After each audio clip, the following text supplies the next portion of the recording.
I had to jump in quick so we can catch a look at Woman Sant before she leaves. Oh, God, there she is. Caught. But hello. Thanks for tuning in.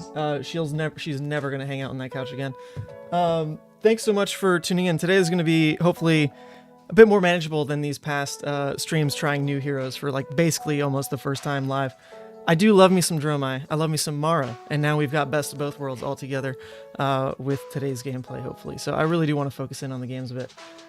Empress Dromai, really incredible deck, and hats off. I have it in the description already, and she's in the chat. But Mara Ferris, incredible Goliath Gauntlet competitor, Battle Hardened Top 4 competitor, altar artist, special guest at the Realm Games Invitationals. She put out this primer for basically everything you could ever want to know about this deck on her Patreon. And I actually didn't even know that that was a thing until I was looking for her deck list on Twitter. So I unfortunately didn't get to read the document. I did go ahead and become a patron. Nope, wrong thing. I did go ahead and become a patron of Mara, so I'll have to go and give that a read after the stream. So I'm probably going to be missing a ton. But gentle plug on that. If you want access to the insane write-up that she did, it is under the Volkheim membership.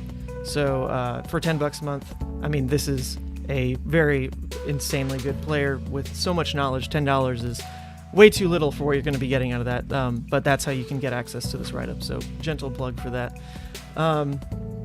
Mara, there you are in chat again. Hello.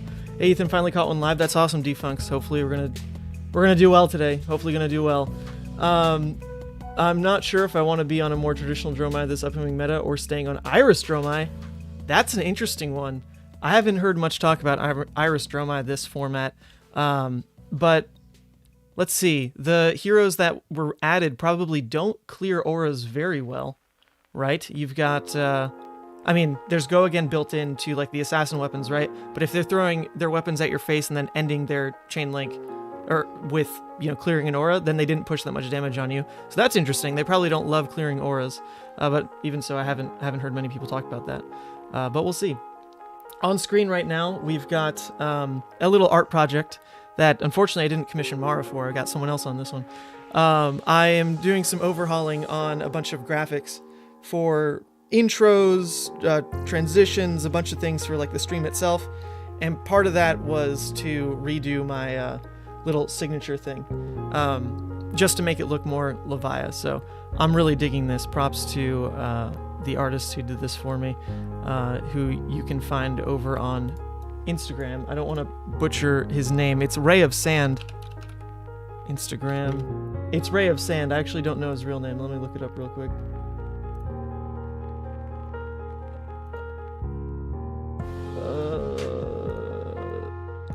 This guy, Ray of Sand, from Chile, my home country, which is pretty sick.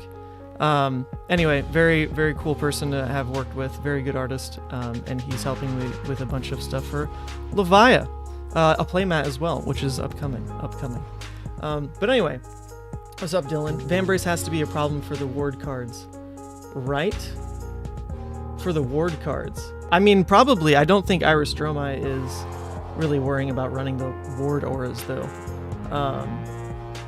Running Vambrace for Sandcover alone doesn't seem like good value. Well, that could come up, though. That could come up. Anyway, let's look at the deck list itself real quick. These are all the decks I'm currently working around. Actually, funny enough, I didn't copy that Dromai list, so I need to go pull that up real quick. Twitter. Oh, actually, hold up. Desktop is way too loud. Sorry about that. I forgot to turn it down. There we go. That should be more balanced. Let's pull this up. Mara, where is your list again? Actually, it's in the YouTube description. Let me go click that. It's right here. Here we go. All right, so Empress Dromai and Mara, feel free to fill in the gaps. But basically, the deck is called Empress Dromai because you are trying to run Crown of Dominion in every matchup, because it just gets you ahead on, well, Ash Generation for one. The ability to start the game with 2 free Ash is really cool. You don't have like the insane high roll off turn 1 in this list where you can like pitch red, draw into like a 0 cost red or something, play that 0 cost red, into Flame Scale, into play 3-cost Dragon. Actually, can you even do that off 4 cards? Maybe you can't. But in my head, that's like the big payoff of Chrono Dominion. You don't really do it in this list because the 3-cost dragons aren't in here. But it still gets ahead on Ash Generation, along with being just a very aggressive redline Dromai deck that still has enough blues to play into like the Ghostly Touch plan against Guardian if you need to break through Icelander's Frostbites. Not having to deal with hypothermia is pretty cool, but still something like Blizzard or Channel Lake can throw you for a loop. But the blues at least kind of push through most of that matchup for you. And I know Mara loves that matchup, even though she lost to it top 4 on camera at the Battle Hardened, just saying. So if you want to hopefully play a deck that's really good into Iyslander, that's also just really fun to play across the board and probably has a lot of new favorable matchups in the metagame, then hey, Dromai's looking pretty good. And as far as cards that she gained, it really was just Premeditate, other than like the meta changing rounder. Mara's convinced that Premeditate is a pretty hot deck for Dromai. And I haven't really, I mean, I played like maybe 2 or 3 games of this list just to warm up. And I gotta say, Premeditate wasn't blowing my mind, because you can get in this awkward situation where your arsenal's like a dragon, and it's not necessarily wrong to have arsenal to dragon, but then you draw into your Premeditate, and it gets really funky because you don't then want to like play around arsenaling Premeditate. That's not how the card works. You don't want Premeditate to be in your arsenal. You want an attack to be in your arsenal. So you can have some weird situations where you draw it up, and it just doesn't really work into your turn cycle, so you try to just make it like your pitch card for the turn, which isn't awful either, to be fair. But I've yet to like really be impressed and have like huge payoff with this card. So I want to keep trying it and see if we can kind of play with intent around Premeditate, arsenal attacks around knowing that we have this card in our deck. So it'll be pretty fun, I think. Pretty fun. I do really like me some Dromai. So let's jump into, actually before we jump into a game, let me catch up on what chat's been saying real quick. Mara's been saying a lot, probably. Deck name Leviah is dead. Oh, yeah. You don't want to see that deck. That is a pipe dream and a half. Actually, we can look at that deck. Leviah is dead. So, actually, funny enough, I played exactly 1 game with this, 100% win rate. So, Leviah must not actually be dead. But it is a pretty miserable list, not going to lie. It's really trying the other potential ad that Outsiders gave us in this 1-for-6 freewheeling Renegades. It's not a true 1-for-6 because your opponent should block it, because when they block with even a 3 block, they're essentially blocking for like 5 total, which is always value for them, so they probably should. But a 1-cost 6 does work itself into a curve that Leviah really likes when you add like the Pulpings and Wild Rides. It's definitely like a worse Graveling Growl, but it's a card you can play. So I was trying it. And hey, 100% win rate with that 1 game, right? But yeah, Levi's dead. Don't touch her. Actually, you want Dominion if you're going second, Providence if you're going first. Oh, well, there we go. I didn't even know Providence was in the list, honestly. I hadn't looked at it deep enough. Dominion if you're going second, Providence if you're going first. Okay, let's remember that. Actually, those names are really similar, so let's clarify. You want the gold if you're going second. Gold if you're going second. And you want crown if you're going first. That's better for my mental. Of course, your 1 loss on camera was against the Iyslander. 7-2 against Iyslander on the weekend. Well, I mean, that speaks for itself. The 1 game on camera, we'll forget that one. It was really well played by Drew, though. Although it definitely came down to him sticking channel for 3 turns. That card is very hard to play through. Nothing you can do about it, right? But yeah, that was pretty dirty when that happened. Scour plus 15 poppers is wild. Wow, that is quite the Iyslander build. Sure. All right, well, let's jump into a game. Let's jump into a game with this list, and we'll remember gold going second, Dominion going first. And it's against a Bravo. All right, well, if there's a matchup that I'm terrified to navigate for the first time on stream, it's probably this one. Interesting, though. If I click the sideboard guide, does the sideboard guide actually do anything? Or is it not mapped, actually? Oh, it seems to be mapped to something. So we're not running Ghostly Touch. We're not running Ghostly Touch? That's interesting. Sideboard guide should be correct, says Mara. Okay, so I guess we're assuming that the Bravo's not going for like the full fatigue plan. And we'll just try to win through just the attacks hitting and like the leak with Arcane. All right, we'll give it a go. We'll give it a go. So do we want to go first or second is I guess the choice we can make then. Going first lets us potentially just stick some board state that's already hard for them to clear, and we don't have to worry about like leaking dominate damage. But because going second, our turn might just get stopped if it's just, Dragon Pass. I think we'll go for a little bit of setup. Go first. We'll try it. If you just try to fatigue, you can just punch him in the head. Bravo doesn't have Crown Rampart. Fair point. Fair point. Okay, so we can do the whole Rake the Embers, hold priority flame scale, and just set up triple Ashwing. Ashwing's probably pretty annoying for the Bravo. That seems to be the damage that most likely leaks through if we lead with Ashwings into a Dragon Swing. I don't hate just doing that and Arseling Miragai, but we're trying to play around Premeditate, right? So Blaze Headlong makes more sense if we're trying to play towards Premeditate. I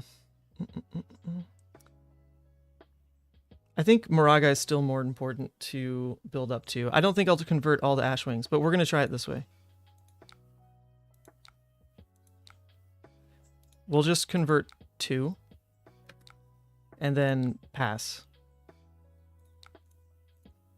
We'll see. We'll see if that feels right.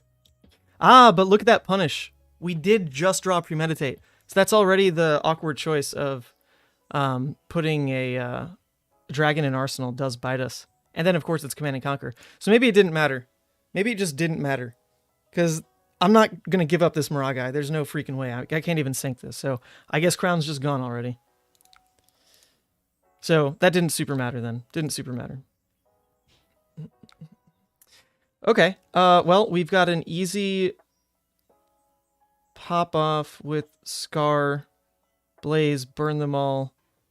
Those are all fine. The problem is, like, you can't Arsenal Premeditate, right? So this just turns into an Ash this turn, and we Arsenal sync. Feels like a little weak, but it's not like Premeditate would have gotten better value, so we'll just do this. And I don't even think we're really trying to play burn them all. I mean, we'll get 3 reds in Graveyard at the end of this turn, and then we're probably blocking with sync, so we know we go up to probably like 5 on the next turn. Feels early on a burn them all, though. Feels early. There's just not much else this hand does.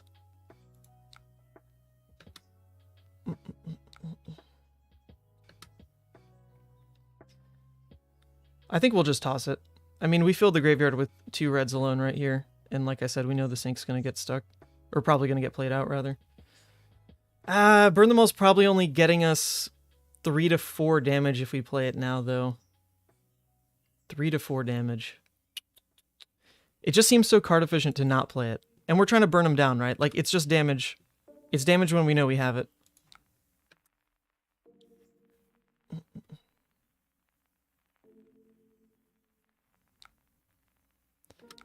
Sure.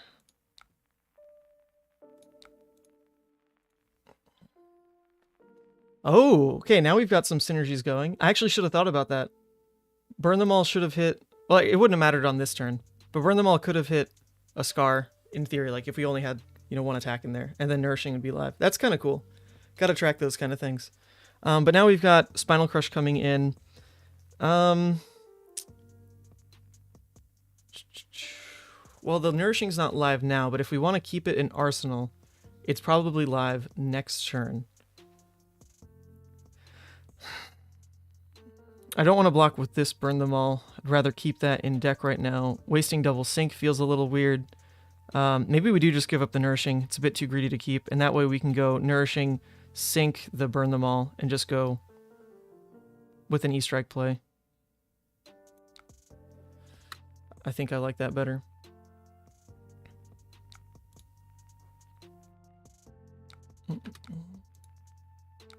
Dromai.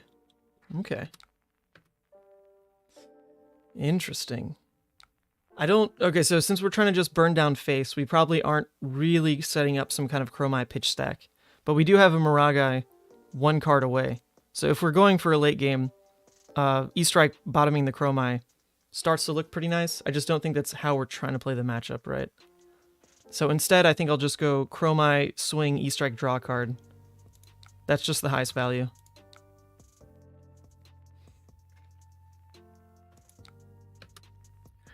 It's just the highest value.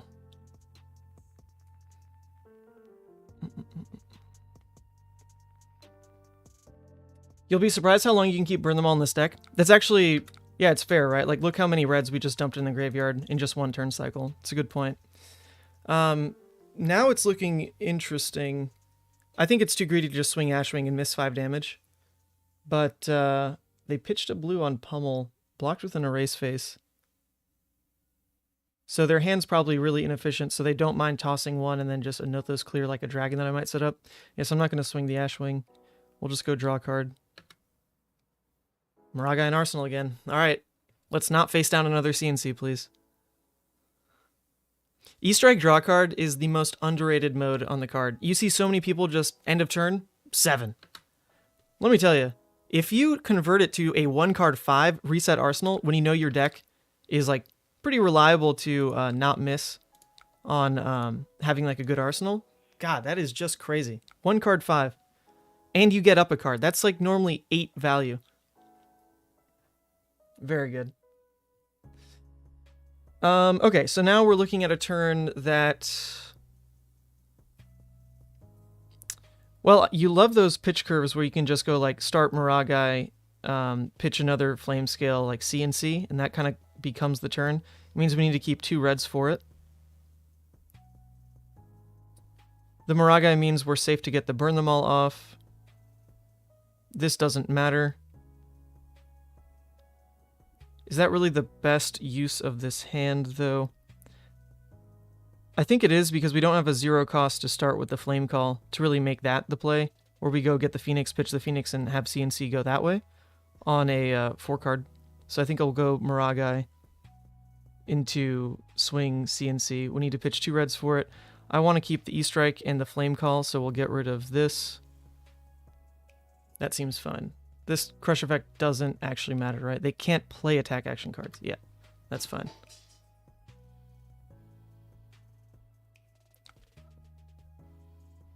Moragai, Flame Call, CNC. Well, we can't play the Flame Call if this hits. So that's the one issue, is we'd have to like sack armor to really like make that the play.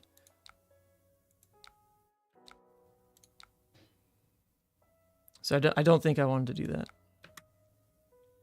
We'll just get this going. It sucks that they can clear Moragai with just a hammer, because that actually makes their turn pretty easy.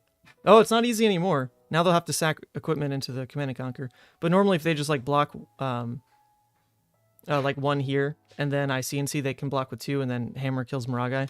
That feels pretty good for their turn. Wonder if I could have snuck the Ashwing in. Feels a little greed. Okay, gets their crown out. Burn Them All is definitely going to be sticking longer than I anticipated, which is really cool. And we're almost there to making Nourishing Live as well. Very nice.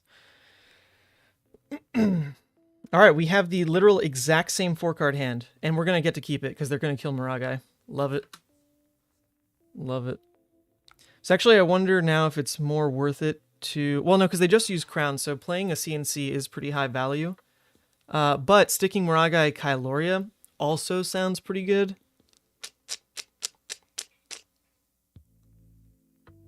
I kind of still want to make the Command and Conquer play, though. Just because they just use Crown, it would feel like really good pressure on them. But then we're down 2 Moragais on pretty low pressured dragons. It's just Kyloria doesn't feel great either because they can just block equipment there. So it doesn't really put on a lot of pressure. But then on their turn, they return kill the Moragai. I stick Kyloria, but then they'll just pop Kyloria. I think we'll do the CNC again.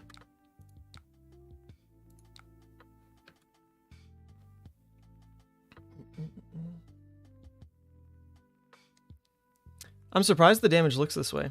I like it, but it means our Scar for Scars won't be doing much.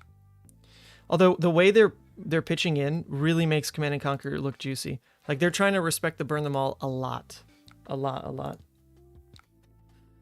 So they did just lose... What the heck? It was a buckle in Arsenal? That can't be right. No, it was a chokeslam in Arsenal, right? It must have been chokeslam. And then this is what was blocked in hand. Yeah, okay. So we took a red out of him. This. All right, we get another turn to burn them all. Pretty sick. But now Scar for Scar is never going to be live. They're just eating too much. Okay, this is actually an incredible development turn. This is insane. Like, we don't even really need to swing on a hand like this. We're just going to develop. That's pretty nuts. Actually, should I think about that? Maybe, I just showed my hand. I feel like I could have gotten away with an Ashwing swing, and they probably wouldn't pop it. Yeah, maybe that was a little too eager. I bet I could have pinged for this damage. But if they do pop it, then I don't get the passing out, and the passing definitely steals their turn again.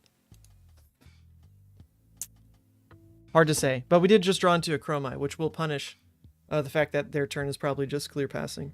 Well, Rouse goes face, but... Hello, Zakar. Wow, they really care about Dragon Clear. I mean, it makes sense. They're about to start eating a lot if they leave the board like this. Oh, but that's okay. He's gone. Yandurai goes bye-bye. Then they kill passing. Okay, I mean, this turn is... this turn is probably Chromai, Blaze, and then maybe get greedy with another Dragon Swing, passing Arsenal Flame Call. I mean, we do what we have to first.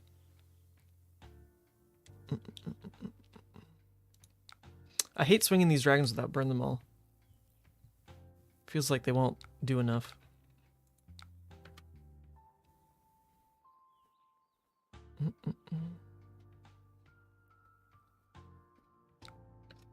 Alright, I think they definitely pop another Dragon Swing here. But this board, I mean, the board's decent. We're just now down double Chromai, double Miragai. So it's hard to really think our next turn flips for a lot of damage if all they do is clear passing. But at least we'll have a non-dragon attack in Arsenal. So in theory, we draw into a 5-card play that has like 2 or 3 attacks that can go face that aren't dragons. I think that's pretty good. So let's just passing. Yeah, okay, this is exactly what I was talking about. We have 3 attacks that are non-dragons that we can send out here. And Premeditate's live. All right, Premeditate. Looking pretty hot. Looking pretty hot. Nice. So now we're going to use the Phoenix Flame for an E-Strike value play here. This lines up really well. Pretty sick combo there, Mara. Pretty sick. I like it. I like it.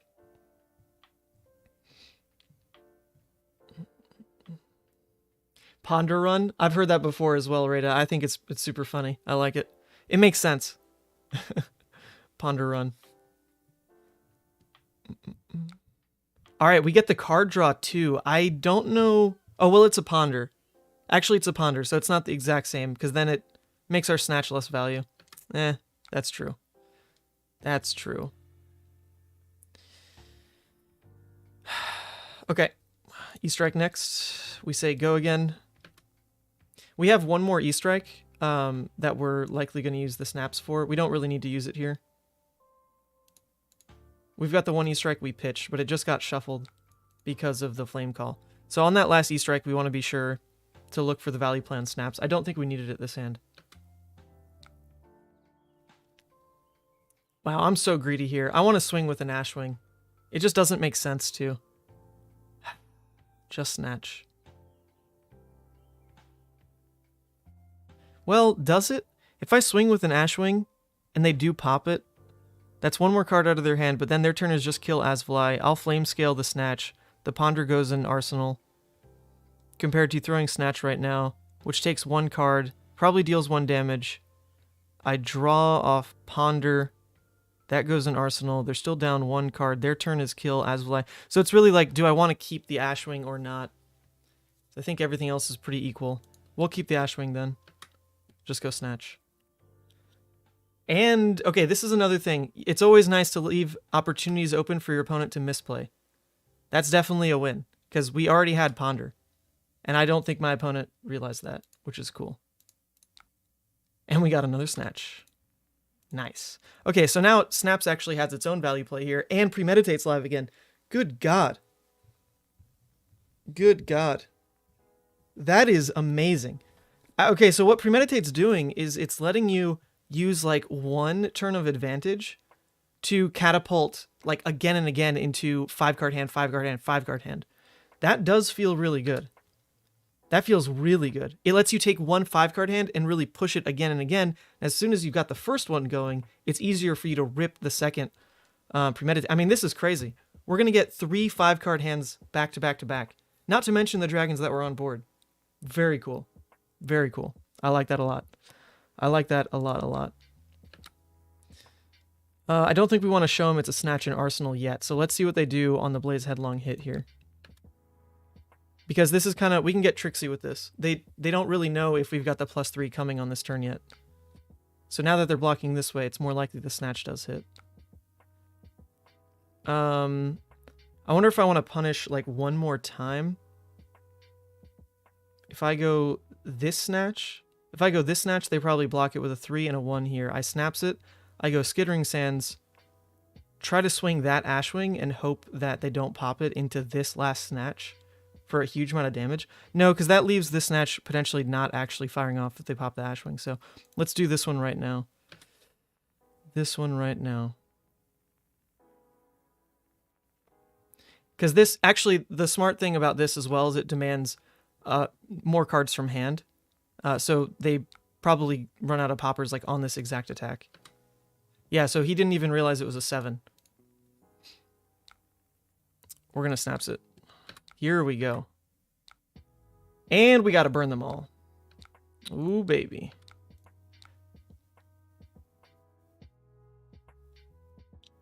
Yeah, so...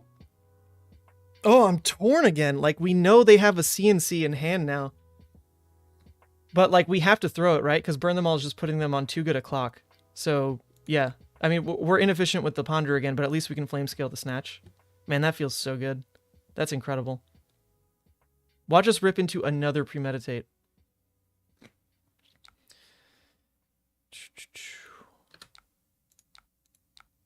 Holy freaking moly.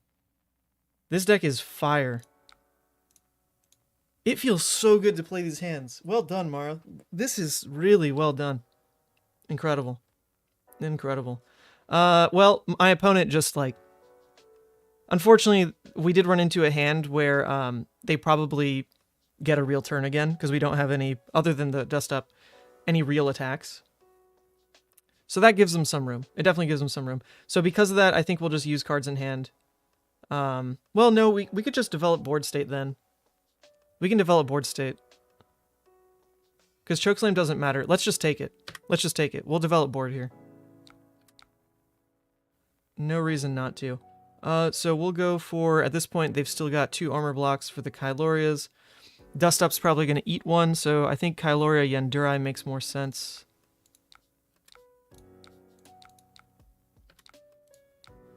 We still, I think, swing with the Ashwing. Just because it takes 2 cards out of them, whereas the Dust Up only takes 1 in armor.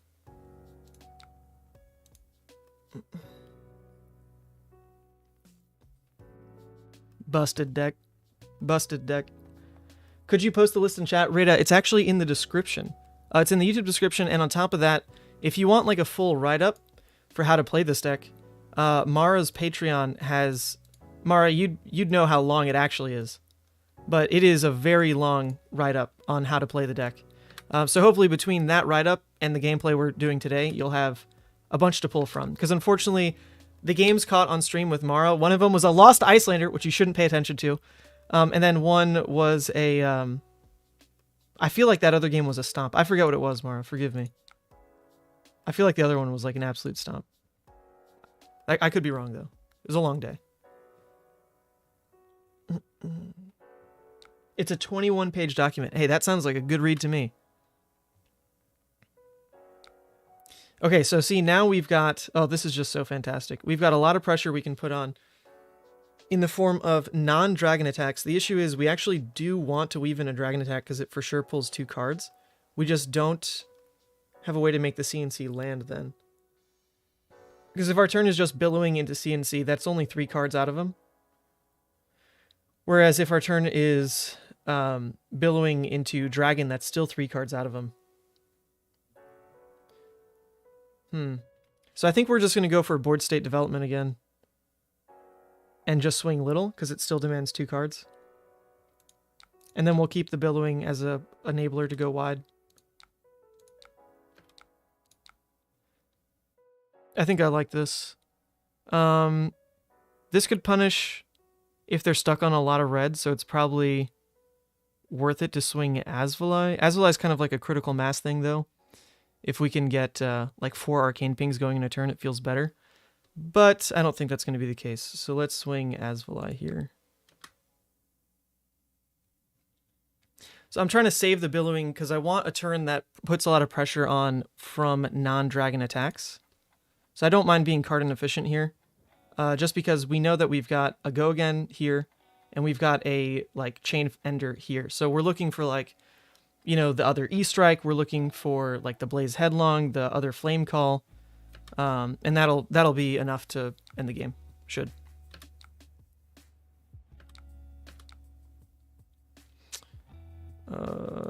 Alright, and now we need to pay attention to starting to banish attacks, because I think Nourishing is actually live right now. I think Nourishing is live right now.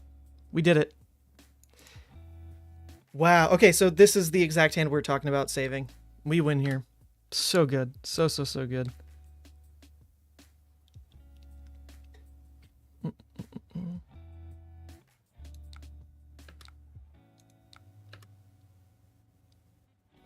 I love being in control of a game. This is what you never get as Levia. There is not a single shred of peace of mind. Not a single shred of peace of mind. Oh, that's right, Mara. The other win you had was against Phi. So you had just a complete reversal of intended Dromai fate on stream. You went from beating a Phi, very good player as well. Shout out to Matt. And then losing to a Dromai. Alright, so this comes in now for 7. So as much as I want to swing the Ashwing, this should be good enough to end the game. They have no equipment left. It should be GG's here. This was a fire deck to play. Holy moly. I loved it. Incredible. GG's. I think Ghostly Touch would have been at like 3 counters. You know, forget it. You don't need that. Very, very fun game. Let's do it again. I'll just add this to favorites. You know it's a favorite. I don't know if that was competitive. Actually, yeah. Competitive is having a problem right now because we're not actually allowed the new cards. Well, it's not a problem. It makes sense. Oh, actually, someone was ready to go. Nope. Too late on the draw.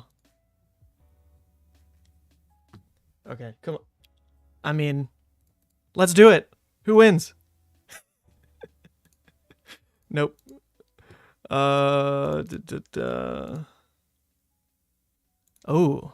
this will be interesting. I've never been on the opposing side of this. So it actually says it's the same sideboard, so that'll be interesting. We get to play with the exact same idea of the list. So what was it? Gold if second, crown if first. But we always go first in this matchup because we don't want to just get high rolled. So we don't actually get to be Empress yet. Not yet. Also, let's update the score. We're actually winning, folks. Look at that. When we play real decks that I at least have a grasp of understanding of, we actually do win. Okay, we can actually start with that same play as last game, where we rake, hold priority, could flip 3, or we do rake, make 2, hold 1 ash. I think we don't really want the Rhinar to cycle, because that gives them free opportunity to just draw into Blood Rush. If they have it already, right? So let's get rid of the other 2 block here.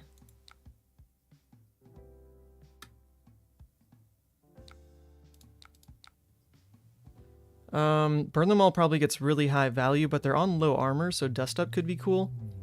I think because we know Premeditate's in the deck, I kind of want to keep Dust Up. I feel like that's better, but the Burn Them All puts them on such a clock because they don't have like real Arcane Barrier, they have Skullhorn. That's a tough call. I think I'm going to prioritize the Burn Them All because it's also just a starter, just in case.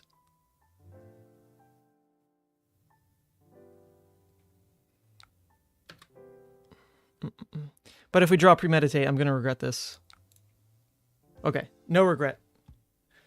No regrets. And we actually... Yeah, we could do a Nourishing turn. We could totally do a Nourishing turn. Yeah, it might be forced anyway because of the Intimidates, right? Could be forced anyway. Let's see, do we want to scale this turn any differently? If we go for the Nourishing, we can either lead with Rabble, just to make sure that damage hits into Nourishing Pitch these, it triggers, because we won't close the combat chain. Or we can go Board Development, where we do Kyloria, Flame Scale into Nourishing, but then we don't swing, and we're just saving Burn Them All for a rainy day. They can block the Nourishing pretty easily, though, because they've got 3 Battle Worn, and they'll be eager to use it. They will be eager to use it. Well, no matter what, we're going to sink right now, just to try to get... you know, full value before it gets intimidated. So I think that actually does change it. We won't really go for Nourishing then. Nah. We'll sink the Kyloria. Well, no, but then what do we do with Nourishing? Because we can't really make a choice on Nourishing. It would just go to pitching into Kyloria. It's still better to save HP when you have the option. Because if we pitch this sink below, that's just 4 health we don't play with this game. I think I'm still going to do this. Okay. That kind of... I mean, that doesn't really help the turn, though. Because now, if Snatch hits, putting Nourishing in Arsenal is a bit moot.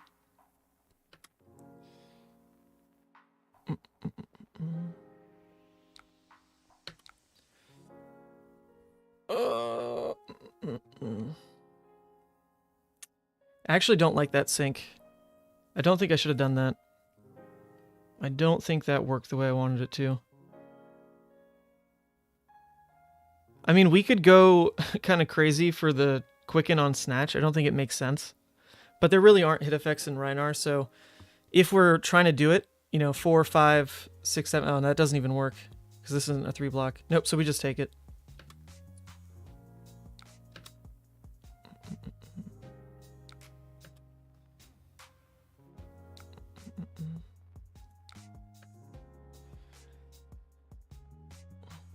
So, this turn's probably going to feel wildly inefficient. Wildly inefficient. But part of it is just because Nourishing was intimidated. I think if it wasn't, I mean, this card just always gets blocked in a situation like this. So that's just kind of the trade of Rhinar's mechanics into ours. Is when we do want to craft our hand, we don't always get that choice.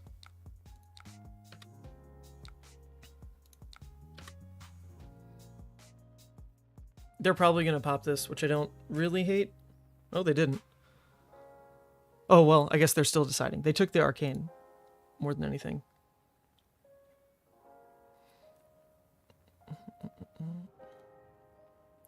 Since we're playing out the Burn Them All, I kind of want to get the value now, because it also puts a choice on them to pop it or not. This seems to be a pretty aggro Rhinar, so they don't really want to pop. You know, like a Rhinar 3-card hand doesn't do much. It's normally a 2-card hand does like 6 to 7. A 4-card hand is Blood Rush. A 3-card hand is normally not that good. So I think we can get away with the second Ashwing then as well. And then I don't hate how this turn played. Because I think they're going to block this anyway. Just because we have Snaps up, it could threaten. They want to get rid of this equipment. Because they're trying to break Scab Skins and Bark Bones. Or not Scab Skins, Bark Bone and Trackers. Oh, but maybe not. Well, we get a Flame Scale trigger out of it. Okay. What makes more sense? Keep the Nourishing. I still don't think it's strong enough because they're going to keep these. So I think let's get rid of the Nourishing, just set up Maragai right now. Especially since we've got the Burn Them Alls.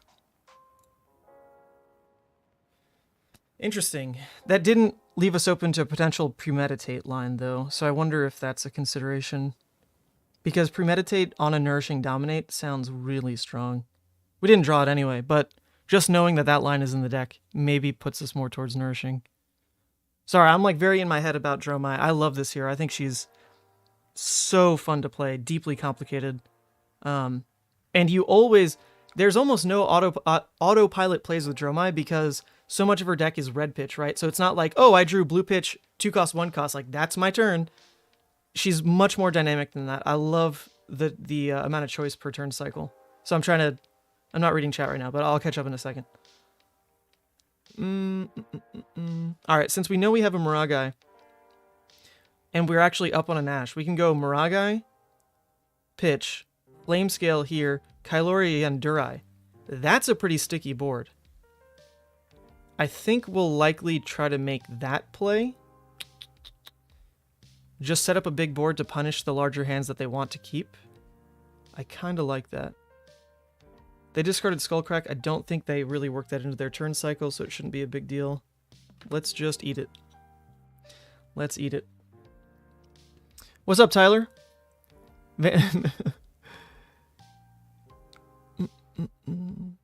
There's Empress Dromai content. Of course, Mara's here. Hopefully, I'm distracting you from work. Hopefully, that's my goal. You shouldn't work. If Empress Dromai is being played, then you just take the day and you watch.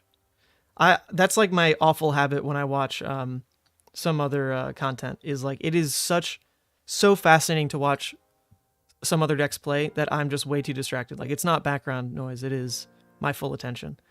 So now we have another choice here. Swing big. We can actually block so that we can go E-Strike, draw a card with Quicken. Or even like Dust Up with Quicken. That seems interesting. I don't know if it's good.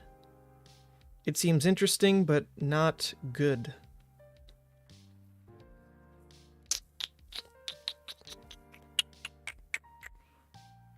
Maybe it is good. E-Strike, draw a card, go again without having used snaps is pretty incredible. And it's really not like this stuff gets high value anywhere else. Maybe it is good. But then our turn is kind of left up to whatever the snap or the E-Strike is drawing us. Which would always be a red in theory.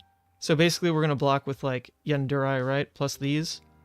Our turn is then E-Strike, draw a card. That draw card becomes Miragai into Dust Up. Do we like that play over just developing a huge board of dragons? I don't think so. But I doubt we see a third swing big. I'm gonna take it, thinking. I'm gonna take it.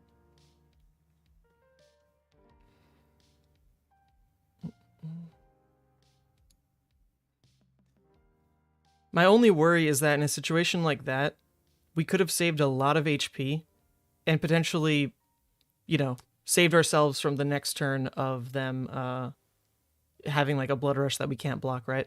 But at least they're being kept off Arsenal, so we don't have to worry about like a 5-card Blood Rush. It's going to come down to like, what does this hit? Because if that hits high resources, then the 4-card hand is fine.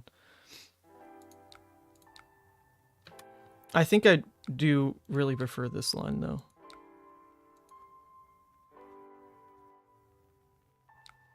We stay up 1 Ash, which is really big. And we get a gigantic board, and we haven't even seen a Chromai yet. And this now puts pressure on them to clear Miragai, and they can't do it with a Claw. I think I like it. I think I do like it. Yeah. What's up, Hunter? Yo, my good friend Hunter. Are you going to be at Richmond? It'd be cool to see all my friends again. I love the SGCon circuit. It's not just about streaming, but everyone is so friendly. And obviously, since I go to freaking all of them, I see a lot of, you know, familiar faces again and again, which is super fun. You know, it's definitely still work, but it's work for like a day and a half and then fun for like a half. And that's a good balance, I think. Okay, so it's not like they weren't trying to block with these and save it for something more pivotal. It makes sense. But we got it, and we do care about that. So let's try to cheese in Ashwing damage. But if they already blocked down a card, then they're probably giving up a 3-card hand and just going to 2-card hand into kill Maragai. Or they could go for 2-card hand, kill Maragai, set up Arsenal. So because of that potential, we can probably swing 3 wide just to keep them off that play. Because we really are scared of them setting up an Arsenal. Definitely, definitely. Pentragarth. It's a Dromai channel again. Hey, what can you say? The deck is really cool, and Premeditate has had some really fun lines. Last game was so much fun compared to all the stress of like trying to learn some of these other heroes like almost live on stream. This deck feels so much better, and yet I feel like it's even more thinking than the other decks. It's just I at least have a good foundation, and the deck hasn't changed super much. There's just more to consider with. I mean, this deck in particular is pushing me to consider like nourishing lines, which I didn't before, and Premeditate lines, which are really. Those are really fun. I like it. I do miss having the big dragons, though. Like, Tomultai is... Oh my god. I freaking love Tomultai. Not running that card hurts a little. Or maybe it's in the sideboard. I don't even know. Okay, so now we keep them off of Arsenal. So their turn is likely just kill Maragai pass, which I don't mind. Yep, there's the Chromai that we mentioned. We hadn't seen a Chromai yet, so we knew this kind of thing was coming. Oh! We like this even more. So not only are we keeping them off of an Arsenal play for like their big Blood Rush push, they don't have Boneyard, or they don't have Barkbone to supplement like a 4-card Blood Rush. That feels pretty darn good. That feels pretty darn good.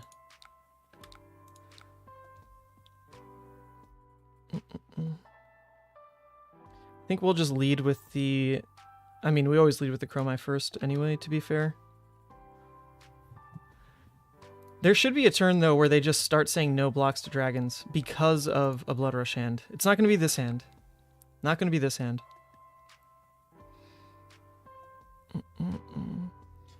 This turn's a little weird. Like, we can Furnace the Endurai Arsenal Snatch play passing. I don't hate that. I don't hate that. I'm kind of interested to see if these land, but I don't think they will. Because now there's no dragon, they're really prioritizing killing. So their turn could really just be like pop Arsenal pass, and that feels pretty good for them. So I think we're just going to force their hand, play Miraging, or play Passing Mirage rather. Flame Scale away, Yendurai. Arsenal Snatch, just for Premeditate lines. Okay. Kind of a weird hand. Nothing we can do with this, so we might crown it. I don't know if we do. I don't know if we do. But at least we have the 1 Ash, right? And so that makes the Flame Call live, because we can lead with one of these into Flame Call. I guess we don't have to develop Double Dragon. Our turn could just be... Okay, yep, so that's what I said. They weren't doing anything with their turn. They were setting up Arsenal. So I'm glad we did not swing. Now, the right way to punish this is to put on as much pressure as we can. Chromai, Flame Call are going to be a great way to do that. Well, I mean, they cleared passing, so never mind. What did I just say? They didn't just pass. They did clear passing. That makes sense, though, because it was just Claw. Okay, let's start here.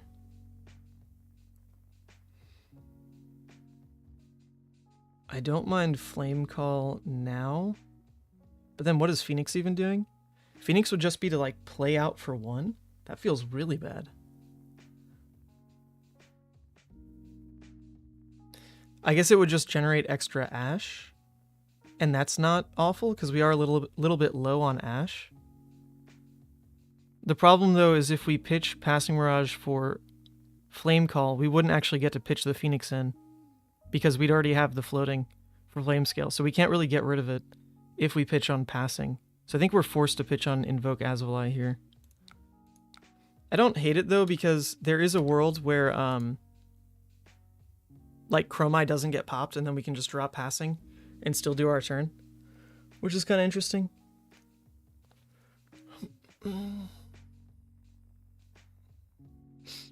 Man, this deck is so good. So much to think about. The one thing that distracts me when playing Dromai in person, and I'm sure people can relate. Okay, they used a popper on this, so their turn is looking to be defensive. That's good to know. One thing that does annoy me about playing Dromai in person is that there's a lot of like just kind of mechanically challenging things happening on board, like having to flip dragons out, bring the ash here, you know, pull stuff from your side deck or whatever, that are very distracting to how complicated it is to actually play Dromai. So I always get caught up in like the actions that it takes to physically represent things with Dromai. So I feel like in person I play the deck a lot worse. I wish I could focus up in person with Dromai. I'd probably play her every event, which I've been saying forever and I never do. Okay. I think we're still always swinging with Chromai second here. The consideration I'm having is, you know, we could throw Phoenix for just 1 damage right now, because if they pop this, the chain link does close. I don't think we're ever doing that. It's worth more as a Ash. But it is funny to think about. Okay. So that's 2 poppers out of their hand. It is likely that they have more, though. Their only non-poppers are like Blood Rush and Barraging, and it's obviously not a Blood Rush hand. So, does that mean I want to just end the turn with passing again when we know their hand's not very live? I think I kind of have to. Yeah. That feels really good to get the Ash going here. Double Flame Call. All right, well, it's a good thing that we pitched the Phoenix to the bottom and not played it. Okay, so right now, Nourishing's not live because Burn Them All broke. It didn't get to banish that. So we'll lead with the Asvali. Then we can Flame Call. I wonder if we just Flame Call for the damage, though. Well, so if we Flame Call this, get the Phoenix, use Phoenix on the second Flame Call, that generates 2 Ash for 6 damage, versus we play this Flame Call, bring the Ashwing out, pitch it to Flame Scale, and then this comes in for 9 damage? Yeah, total. So it isn't better to play double Flame Call, but then that means we can't end our turn on Snatch, and we probably don't want to swing dragons, because that could interrupt that play. I still think it's fine. Just go for 9 damage. What's up, Bagel TCG? Oh, that's so good to hear you like the streaming. I've been loving streaming. I know it's like kind of easy content, which I personally feel a little bit bad about because I've always been a stickler for like really trying to set the bar.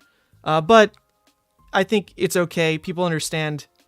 I really push it when it comes to like the coverage streams. These streams are just kind of the easy bit of the pie, right? It's still a lot of time out of my day. And it is like quite a bit of concentration because I've got to interrupt the workday and all that. What do they block with? But yeah, as long as people enjoy it, then I'll keep doing it. I'd love to work this up to like maybe 4 times a week. Right now we're at 3 times a week, although I won't be streaming tomorrow because all my friends are playing in like 3 pre-releases this weekend. So they can't commit to a 4th day of Flesh and Blood in a row, which is totally fine. They blocked with a popper. I don't think it's worth swinging any of these then. Let's just go for the 6 damage right here. I'm very scared, though, that they're playing for a double Blood Rush turn. It's very likely this is a Blood Rush because we haven't seen one pitched or played. And the only time they've gone for Arsenal was on a pretty deliberate turn. So that's likely a Blood Rush. And then they could be playing for the double Blood Rush turn, which probably just kills us. So we should look to block with Flame Scale at some point just to buy an extra 2 life on the kill turn. Because we're up ahead enough on Ash that I think breaking it to at least like make sure we live is definitely worth it. So we definitely need to think about that at some point. I'm really waiting for another Maragai to help push the little dragon army we've got going, because we're down double Chromai. We've only seen 1 Maragai though. Although I feel like I pitched a Maragai on like turn 3 or something. I could be wrong. Okay. Well, they're keeping a 3-card play, so they're likely going to return and kill a dragon here. Okay. Alright, it's the last swing big. Alright, I was just saying we need to finally use our equipment, and they did play all 3 swing big this game, so we're going to make good use out of it. We can give the Snatch go again. Snatch go again. That's relevant, right? We don't put pressure on their arsenal, though, if we give up CNC, which feels pretty bad. That's actually kind of problematic, because we do want to put pressure on the CNC.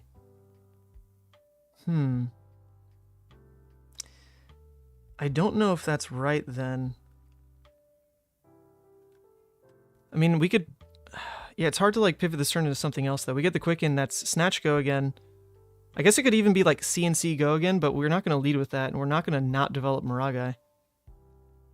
I think we still make this play. Yeah. What this means is I guess we can push out this CNC. We're not going to get use out of it, so maybe it's another 0 for 4. Asvali? Okay. Free development. I'll take it. Or, no, we're always pitching that to Maragai, I guess. Interesting. Interesting. This actually could be really low value, because it's not like this was going to hit. They've got 2 battle-worn pieces they're still throwing. Huh. Huh. Yeah, I actually think playing for CNC was a lot better. A lot better. The Snatch doesn't accomplish much. Because, like, they want to throw this at some point.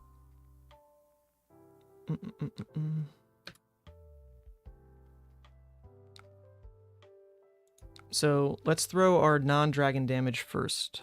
We're also going to be drawing Invoke Yanduri. Not really relevant on next turn. Not relevant. We're also not playing to drawing Premeditate, which is probably a bad move because we haven't seen a Premeditate yet. So keeping something like the Snatch in Arsenal for the turn that's just like a 4-card CNC was probably worth it. Because then we're leaving ourselves open to that Premeditate play, right? Yeah, I don't like this turn cycle. I think I punted. Definitely think I threw it. And this Kyloria also gets blocked by the Skull Crushers. So, yeah, really not pushing much.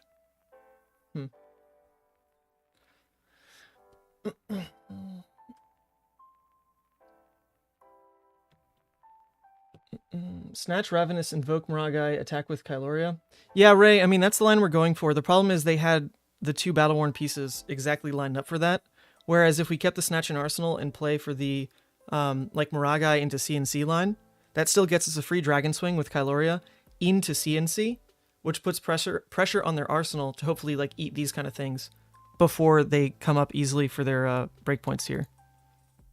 But this is good news. Like, it's not actually the Blood Rush play right now. So that's overall good for us still. So we have another turn to try to recover. We do have another turn.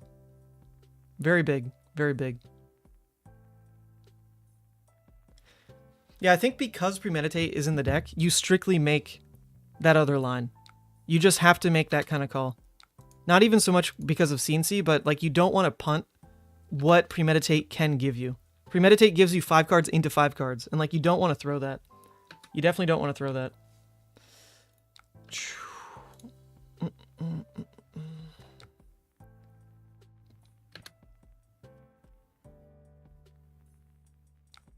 Okay. So taking them down a card means their turn is probably either play out Arsenal, kill Maragai, which is not likely because we think that's Blood Rush. So it's probably just Claw Kyloria. But we know we're drawing into at least like a medium problematic dragon next turn. Yeah, it kills Kyloria. Okay, this is still really good for us though. We've got huge pressure with this hand because we're definitely going to snaps here. Like 1000% we snaps. No need for the Yanduri. We're going to get 3 damage through with Chromai. We're going to draw a card. Billowing. Big pressure turn. We like this. We'll present lethal. 1000%. Now the question is, though, is it actually better for us to... No, there's no way we don't play the Chromai. I think it has to be play Chromai, Scar, we Arsenal Billowing. That gives us the Premeditate line. That's still going to push 7 damage, which does take a card from hand. Yeah. Dang, I really wish we could just play Scar for free here, though. And kind of like read more on how they want to block. Oh well. This gives us like 1 extra swing with an Ashwing, right? Because we'll gain the extra action point no matter what. That's pretty cool. That's pretty cool.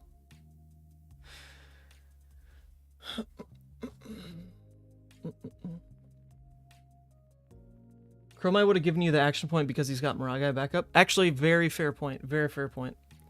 Well, no, because we didn't have the Dromai yet. Or no, we did. We drew Billowing. Oh, yeah. You're right. You're right, Mara. That is super true. Just factually true. Dang, yeah. I really want to get, like, another 3 turn cycles in. Like, I want to see what happens when we start playing for Premeditate, because we haven't seen it yet.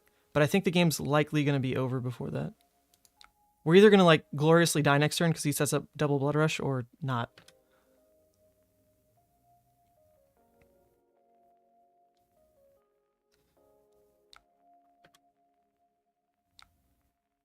Okay, I mean, we actually get...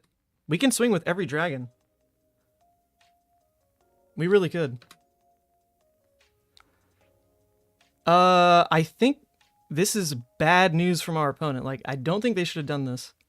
They have to give us 2 cards now. Well, they always had to give us 2, right? If they popped on this Ashwing, we still had 1 more action point. But at that point, we would have been forced to just Scar instead of keep swinging wide. Okay, I mean, I'll swing with Miragai. At this point, like, we're just looking to take a card. 1000%.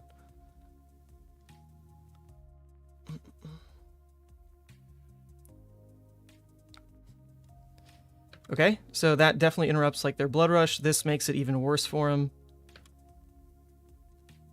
And now we take the game, because we will draw Premeditate next hand. Like, we haven't seen it all game.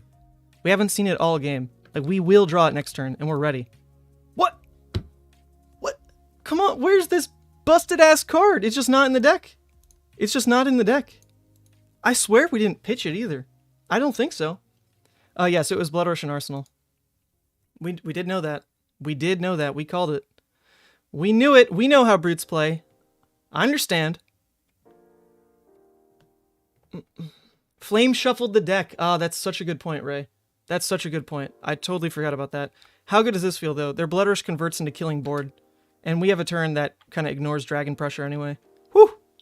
This is freaking amazing. Very good. Very, very good here.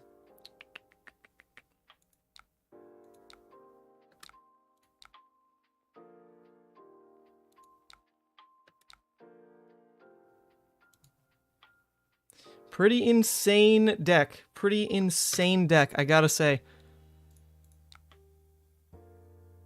Wait, this is my first dragon swing, right? So I should swing Miragai. Yeah. It should be Miragai. It doesn't matter, though. They have to block with a card. It could be like Sigil, right? Is the one actual difference here. You should just pass turn to give your opponent a chance. That's not what we do here at the Class Chaser affiliate program. That's not allowed. We chase the stomps. CNC takes 2. I guess swinging here only takes 1. Yeah, so we do this, but then we give up on the Premeditates. That's fine though. We want the Ash. I mean, they pass their turn here, so like Miragai lives, and we just take the game no matter what. Or they've got a 2-block or a non-block. It could be like Reckless. GG's. Hot damn, dude. This deck is so good. This deck is so good. I enjoyed this a lot. A little too much. We're a Dromai channel again. Don't tell anybody.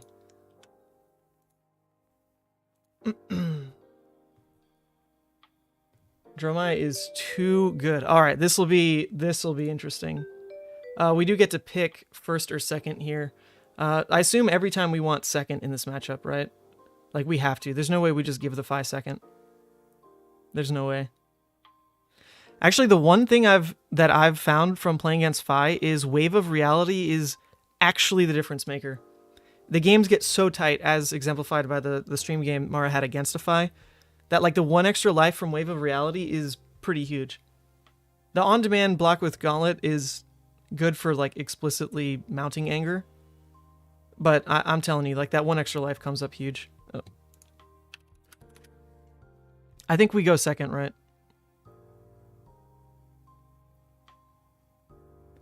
What's changing in the deck? We're taking out the Nourishing, so we're not trying to high roll that way. Makes sense, they have a lot of armor. Taking out the blues. It's just racing. We're even running Themai. That's interesting. I guess it's hard for them to clear, so it's just like a sticky dragon. And no defensive Art of War. That's what that means. Hell yeah.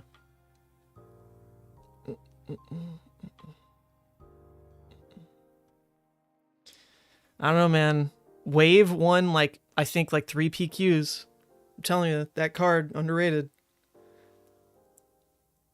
I messaged Dark Odious as soon as that card was revealed. I'm like, dude, this card's busted in Dromai. And he goes, there's no way that card wins a PQ. And then it won a PQ. So he was wrong. And I was right. Over Dark Odious, so confirmed. The better player.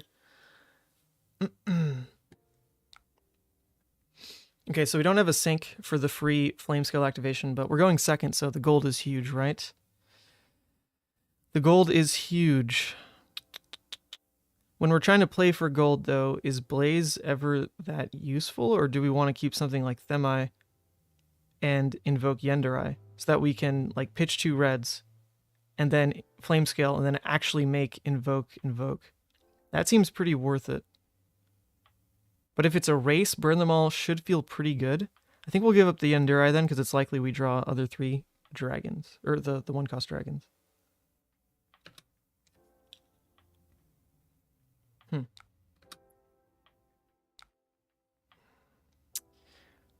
Well, now we're going to be forced out of that play anyway. I don't want to leak damage. Like, we're definitely not trying to let that happen. No reason.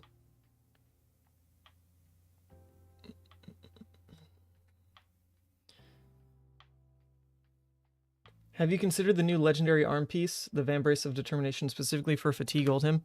I've heard a lot of hot opinions about that card. I really don't think it's going to see a lot of play, because Oldhim is fine just going aggro. Like, if you're taking that into your deck, then you're giving up a significant, probably synergistic piece of your kit that all of a sudden doesn't really do anything. Oldhim can easily just kind of ignore Crown and burst you down. Oh, God! God! It has to be Snatch. Ugh.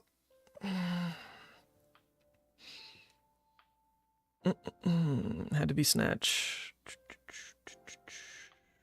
Just saying, if we had Wave of Reality, I would have let the Phoenix hit. Just be like, that's fine. Take 1, sit on a Spectral, and then Snatch would come in, and I'd be able to block with Flame Scale and Blaze Headlong. Difference. Difference right there. Difference.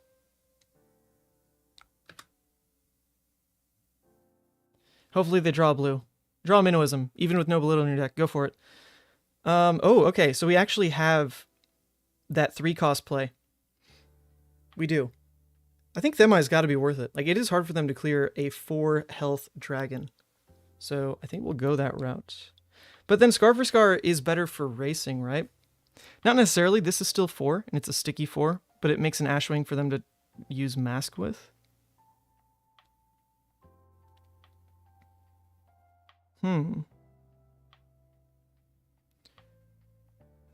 I think we still keep these ones. I don't know. Mask is so good, or Scar is so good though.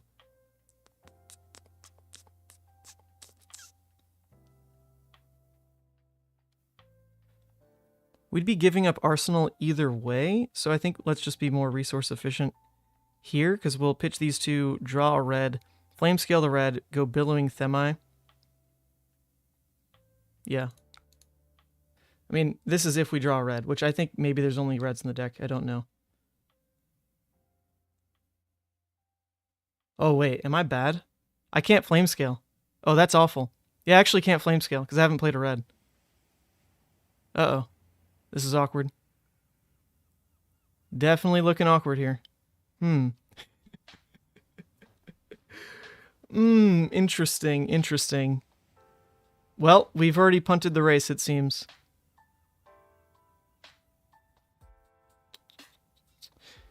Making 2 Ashwings probably gives them 2 free a mask trigger, but just making Themai is probably wrong. So I think we still give up Arsenal. We go Skittering, Flamescale, Themi.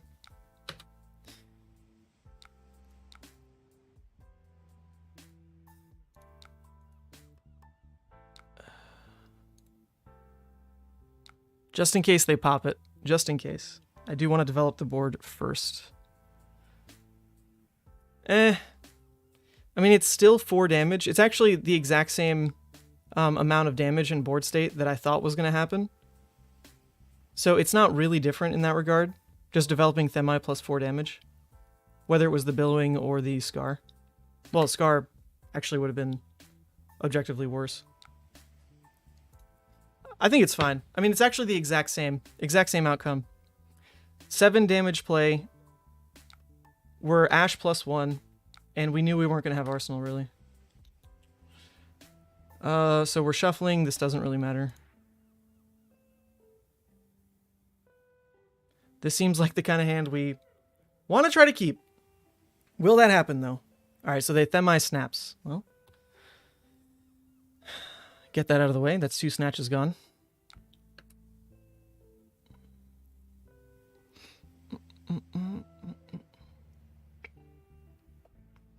So luckily we have control over the mask. They can't just turn Ashwing into another dragon. They have to throw face at some point. And I guess that does force us to block.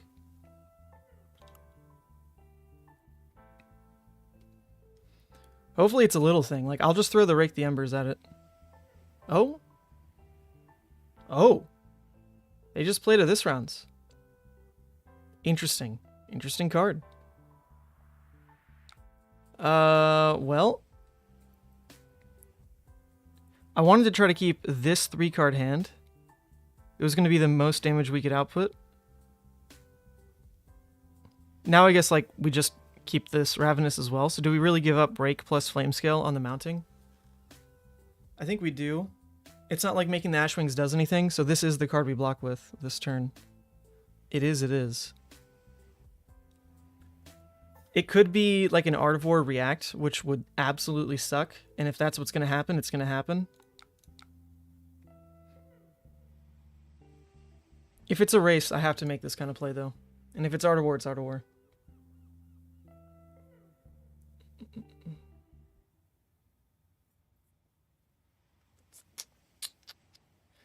Interesting.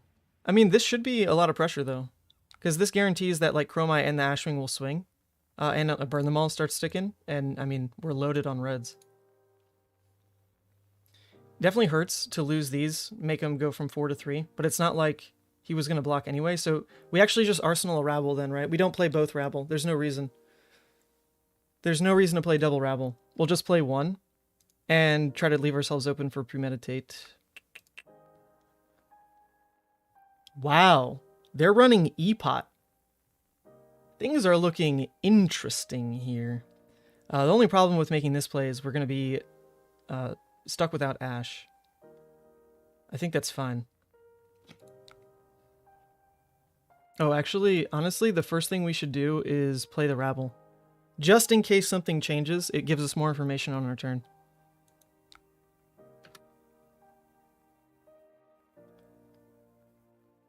Blaze Headlong. Okay, good. Blaze Headlong is great for racing. We're definitely keeping the Ravenous in Arsenal anyway, so that'll be a 2-card 8 at minimum. And then we're sticking probably the Ashwing. I doubt they kill both. Chromai's probably gone, so Ashwing will stick for Burn Them All. Not bad. Not a bad situation to be in, honestly. I'm just getting a little worried about the Ash right now, but we know Blaze Headlong's coming, and that's not going to demand Ash. So that's at least giving us the starter here plus a free 4. And then we can worry about, like, generating Ash. Not bad. Not bad.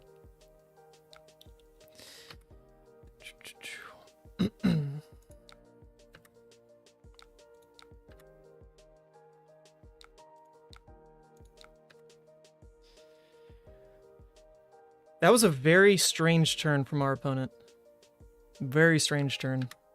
I don't know what the energy potion's really going to enable for them other than, like, an Art of War turn that feels probably pretty decent. No reason to swing Ashwing. Doesn't do anything. We're not running Nourishings, but just to make them scared that we are, we'll banish the attack. Interesting. Caroloria's got to be pretty important, I would think. So we can go, you know, starting to look at Rabble, Blaze, Flame Scale, Kyloria. That lets us still block with Sync this turn and put out a lot of pressure. Wow. Okay, our opponent is clunking to high heavens. I'm very okay with this, Fi. Very okay with this. This kind of feels like junk, not gonna lie. How dare you call Fi junk, alright? He's like the best deck. He's so broken. Everyone knows. And yet he puts up like no results anymore. Which is kind of sad, because I wanted more people to be playing Fi. So that, well, that's not really true. I wanted more people to play like non-belittle Fi and pretend that it was good enough. So I don't think it's good enough anymore. And now we're seeing that in reality. So this is not that dangerous yet. This didn't hit, even though it was 0. It doesn't count as hitting. So we don't need to block this. They could turn on killing Chromai Ash and get the card draw, though. That's kind of the scary part. But if they do that, then they're soaking... At that point, they're not just throwing a Phoenix at it, because they already pulled Phoenix. So they'd be throwing like 2 real cards at dragons, because they used weapon as well. So I think that's fine. I think we let it through. And now we've got a clean cover up with Sync on Blaze, which feels good. And just in case our plan has to change... Okay, they throw that... Okay, this is actually what I'm saying. They're going to spend 2 real cards on dragons. Oh, or this. Or that. Well, that's very rude, opponent. That is incredibly rude. And that does kind of mess up everything. We can't start with Rabble anymore. Ew. Wow, very, very rude stuff. I don't think there's any world where we give up this hand to protect a Rabble. I think we just have to let it go. And then the turn is Rake, hold priority. Well, no, the turn could just be Rake, Kyloria. That feels pretty bad. Could just be Rake,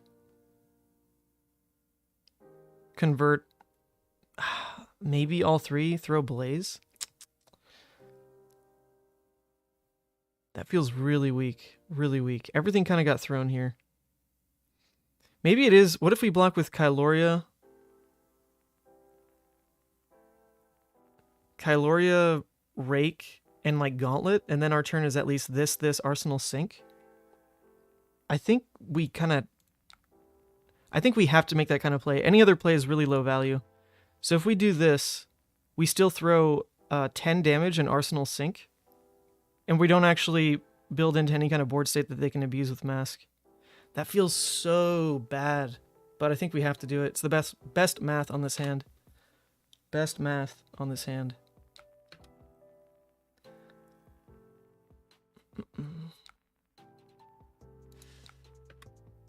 We're still ahead on the damage trade. We're going to be drawing Enlightened Strike, so we can look for Snapdragons. I mean, this is a 2-card 10, plus arsenaling a Sync, and they just used a Popper. And that, I mean, that is a bit of a win anyway, right? Them playing it that way.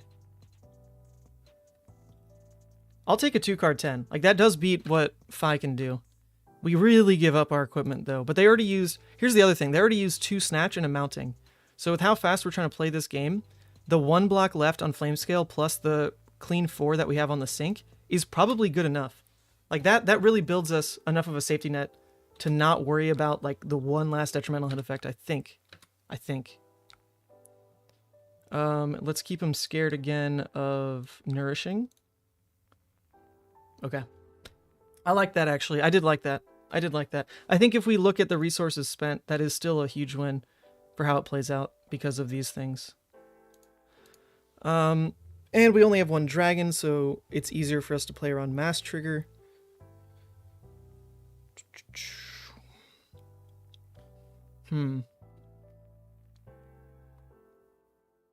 We don't have an Ash, so Asvolai doesn't necessarily do anything here. If all we're doing is Flame Call, pitch this, get a Phoenix, then we can go Snatch, Snaps, E-Strike the Phoenix, like in theory. That doesn't feel too bad. Well, either way, we're not going to block this. Let's just see where the turn goes.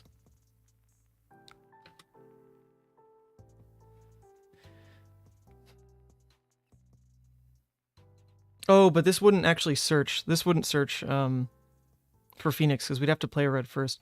So the turn would have to start with E-Strike, which I think is fine. E-Strike, draw a card. Into Flamescale, the draw. But then what do we do with that Phoenix? Yeah, actually, it does get a lot more awkward. Maybe we shouldn't play for that. Maybe we just E-Strike for 7 on this kind of hand. Feels bad, though, because I want to find windows to make Ash. And it wouldn't be the worst to just, like, Flame Call, pitch Phoenix to make sure we get 2 Ash on this turn. I don't hate that. I don't hate that. But now we do want to block this. Otherwise, they get a free card draw. So I think we say goodbye to Adzfly. It doesn't do anything. Yeah, I think this is fine. I think it's fine. It'll be a weird turn. We are very ahead, though. Good God. Okay, well, now we say goodbye to Sink Below. I mean, we weren't going to use it anyway, but this is very annoying opponent. At least they probably don't run more than, like, probably 3 CNC. I've seen some lists only run 2, so this really could be it. Well, goodbye, 4 Life and Arsenal. I wish I could punish that better. So then maybe we do just go E-Strike for 7, Arsenal, Flame Call. Or we go E-Strike 7, Arsenal, Snatch, because we have Snapdragons up. And that can kind of force a Snaps play. But they have a lot of armor for it. Well, no matter what, we're saying no blocks to this. I think I like the idea of using Snaps just to generate Ash, though. I do like that idea. I do. Let's see what chat's saying on this one. It's a bit of a toughie, actually. Snaps the Snatch, Flame Call, E-Strike. Well, that's if we had Adzfly, which I didn't want to give him the Mass Trigger on that hand. So that's already gone. Send Snatch. Keep Sync, assuming Snatch hits. Alright, I think those things are probably not based on, like, this board state right now. I could just go E-Strike, draw a card, Flame Scale, Arsenal. Is that much worse than everything else?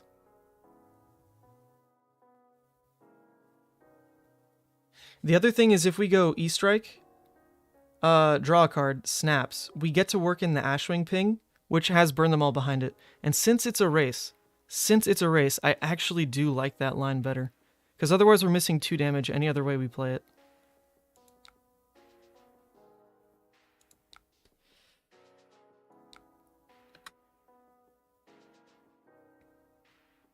I do prefer this.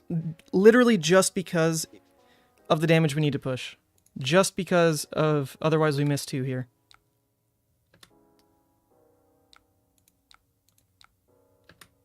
And this gets us ahead on the Ash trade. Because in all honesty, like, we really haven't seen many dragons yet. Like, we saw some weird ones early, like the Themais. And like 0 Kyloria, right? Or no, we blocked with the Kyloria. So, I mean, there are powerful dragons still in the deck, obviously. So I'd like to find them, and I'd like to have Ash for them.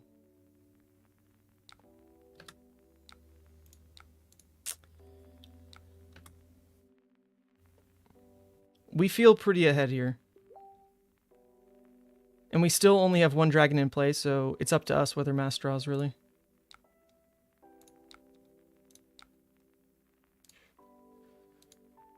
Beautiful. This kind of hand is just, you know, good rake value, right? We just rake, Chromai, end with Snatch. Feels good. Should just feel good. The bad news is we don't really block with this hand. Unless we block with Chromai. I guess that's the choice. Like, we can give up Chromai right now to deny their mask this turn. but we're in the business of dealing damage to win, so I think we're okay giving them 1 card draw in the entire game. We give them 1 mass trigger the entire game. I think that's fine. Because we're about to develop Dromai into another 3 Ashwings into End with Snatch. Yeah, I'm fine with this. I'm fine with this. Did this dude see any Art Wars? Not yet. He saw this round's on me, though. An energy potion. He did see those.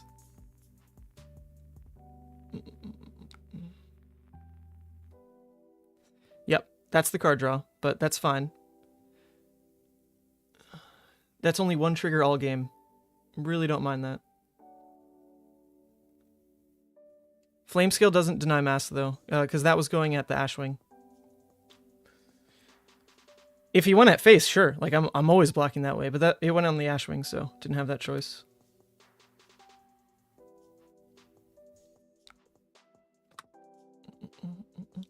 So now things change because Scar for Scar is active, or at least it should be, depending on whether they throw this at me. So now we could actually just go like Scar, Dromai, nope, okay, they don't swing. Well, that's too bad. We miss out on 4 damage. It's still fine. Actually, hold up. If we go Dromai, we get 2 action points, so we could just go Scar Snatch. That's interesting, but then that's low value for the Snatch, because we'll have Rake anyway. So I guess it would be Snatch first. Let's make that happen first, right? Yeah, Snatch first. I mean, they are gonna block it, but it does work that way, which is kind of cool. Interesting. If you don't kill him this turn, you most certainly lose. I don't think so. We're going to have a pretty sticky board. So as long as we can keep like a 1-card enabler, which, I mean, we're likely...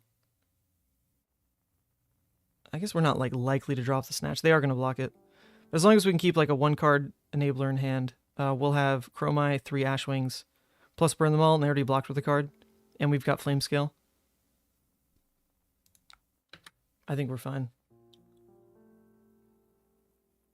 Yeah, they blocked with E-Strike. Interesting. That card is pretty good. They are saying no blocks to a Snatch with an extra action point. Opponent, not like this. Oh, not like this, opponent. Well...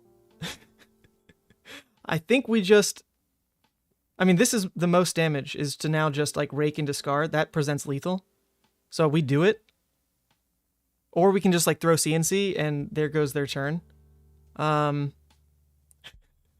did not expect this line to come up, not gonna lie. I don't know about that. I think CNC is, like, a bit too slow. Because we can just guarantee present lethal. By going 3 Ashwings into Scar. And then we stick a way bigger board that way. Very strange game.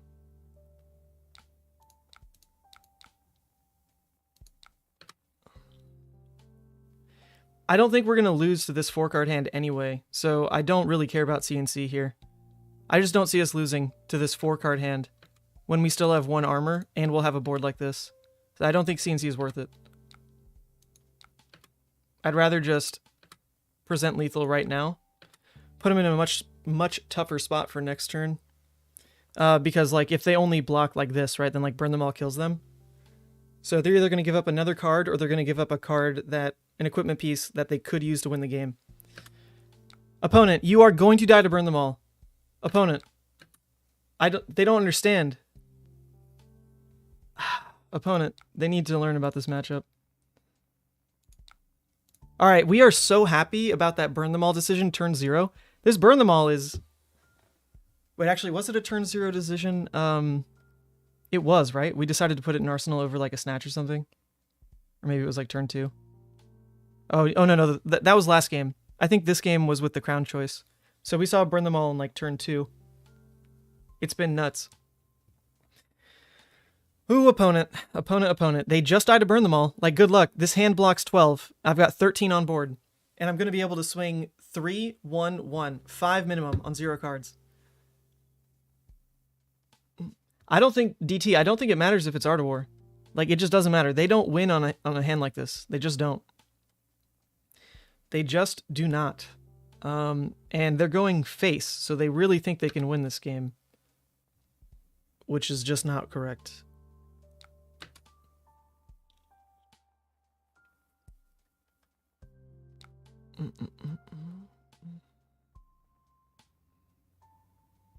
Yeah, I mean, there's no reason to... We don't have an Ash, so actually we do need to keep the E-Strike more than anything. I mean, we win off the Burn Them All anyway, right? But...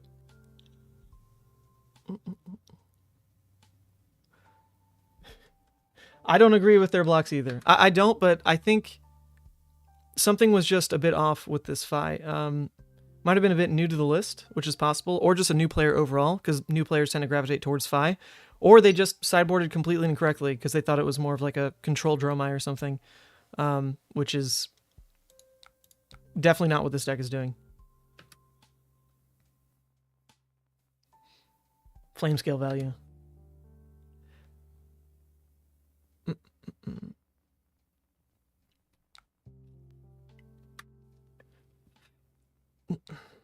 Opponent's going through the motions.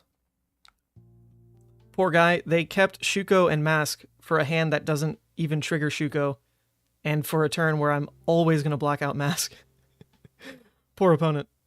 Poor opponent. Okay, GG's. GG's, opponent. All right, we are at a quick 3-0 with this list against Bravo Rhinar Fi. Quite the spread. Quite the spread. And yes, it is Talishar, so like, you know, you're not always going to get the best of the best. People are just trying things. I mean, I'm just trying things, but I am trying to understand things as well, like actively tune into the game. A lot of people play Talishar just in the background. It's just, you know, a tab open at work type of deal. All right, so we're siding for Iyslander.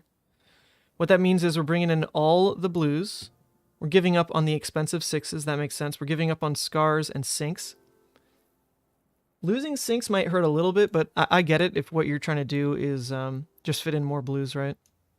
A blue Skittering is interesting as kind of like a flex blue slot. That is interesting. You're going to get schooled so hard, says the Iyslander. I don't know about that. We're going to try, though. I can't lose like Mara did on stream. Sorry to rehash. We can't do it, though. We can't lose to an Iyslander like Mara did in top 4 of the Battle Hardened. We can't. That'd be too embarrassing like Mara did top 4 of the Battle Hardened.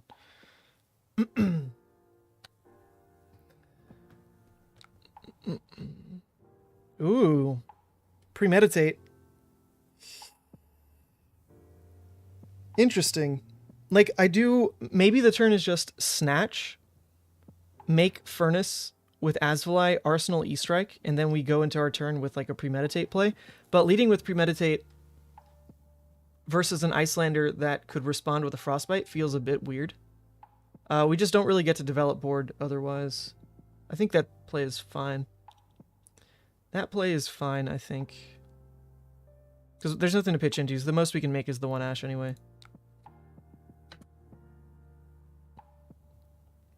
Oh, actually, I should have picked E-Strike draw card in that situation, right? Yeah, it should have been E-Strike draw. It's 1 more damage, and then that sets us up with Snatch and Arsenal with Premeditate. I mean, there's flexibility in the E-Strike, so maybe it's not worse. It feels worse, though, right off the bat. Could have punted turn 0 here. Back to work. Your lunch is over. All right, DT, thanks for tuning in. Don't you want to update the deck list with Pierce Reality? Or with Wave of Reality? Yeah, I'm just saying, I would have won last game even harder if I had Wave of Reality. What did the Iron Rod even block? I think it helped block versus like a CNC. That's relevant. That's pretty relevant. Alright, so now we keep the Rake the Embers. And knowing we have a Rake the Embers in the next turn is pretty cool. I wonder now if we like, hold up, actually, let me rethink this. Maybe we actually give up on the Premeditate plan here, because Rake the Embers is just, like, Rake the Embers and Asvalai just become strictly, like, the better cards to play, right? So it's probably too greedy to go for Premeditate. And that means we'd be keeping 2/2 blocks in hand. So I think we're going to give up on the Premeditate. And we're going to Arsenal the Rake. That just makes more sense matchup-wise.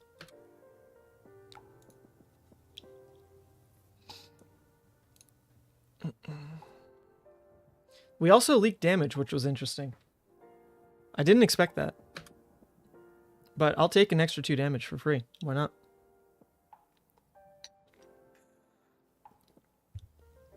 Ironrot saved the CNC, so it did matter. I mean, yes, I wonder if we went back and looked at it. Was I actually open to block with Flamescale that turn? Because I blocked 3, 2 from hand, and then 1 more. So I'd be interested to see if Flamescale could have blocked there and what it would have done to the game. Versus the fact that without wave, I gave them a free arsenal turn 1 or turn 0. That was the difference. So like, what's more impactful? Giving them that free arsenal, which I don't think was impactful. I'm pretty sure that arsenal was like a brand with Cinderclaw or something. So honestly, not the biggest deal. Not the biggest deal.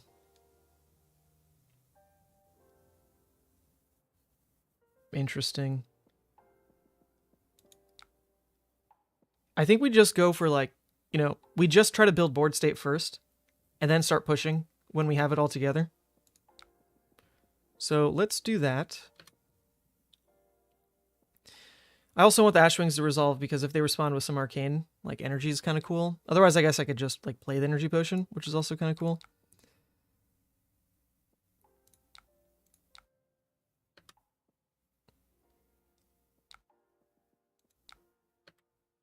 This could be like the complete wrong way to play the matchup, but it feels important to establish board like this. And then even drop an E-Pot here. Because Icelander's not going to use a full hand like this very well. So I don't really think swinging in means anything. Like, I could swing in with the Aether Ashwing, but the problem there is they could kill it out of Arsenal. So the no Phantasm doesn't actually matter. So I think let's just do this. Let's just get board set up. 3 Ashwings, Moragai, E-Pot. Should feel pretty good. Even 1 floating if they respond. You would have won harder with Hope Merchant's Hood. Ah, David, the callbacks. Alright, we even got a Themi going. Issue here is we don't have Ash. I mean, that's solvable if we keep the whole hand into, like... I mean, it could be, like, Rake, Flamescale, Themi. It could be that. I mean, that's assuming we keep the full 4. Which... Yeah, like, I don't think I care about blocking this. It could be an easy way to save HP, to be fair. Could be an easy way to do that. The problem is, if I was going to keep a 2-card hand, I'd probably say, like, E-Strike in this situation. But that means I'd be blocking with a 2-block, which I don't think is good enough value. So let's just take the whole hand. Keep the whole hand, go for the Themi play. We know their arsenal is not likely to be a, whatchamacallit, ice card. So let's take it, I think. The other reason to take it is that it turns off like Heart of Fyendel and other Fyendels Fighting Spirits and Scar for Scars. So I think it's fine.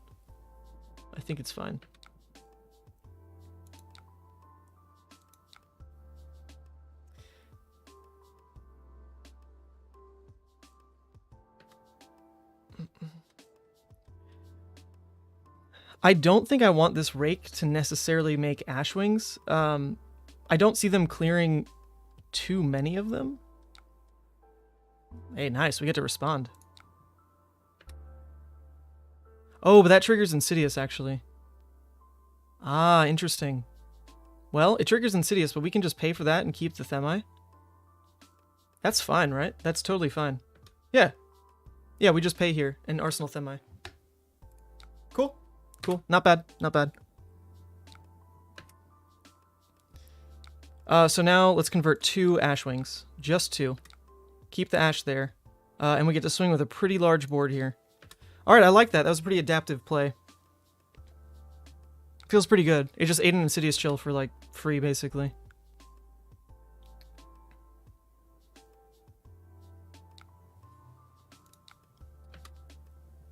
They're likely to pop on this one. I mean, if they don't, then cool. We get free damage through. All right, so they're running CNCs. Interesting. So they're probably on 9 poppers then. That makes sense. The slots went somewhere, right? They went somewhere.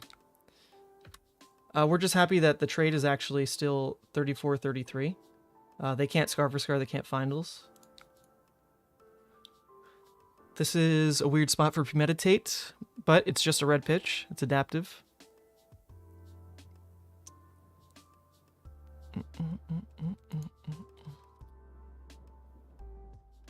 Oh, rip the free Moragai damage. Oh, you're totally right. Yeah, it should have been Moragai first.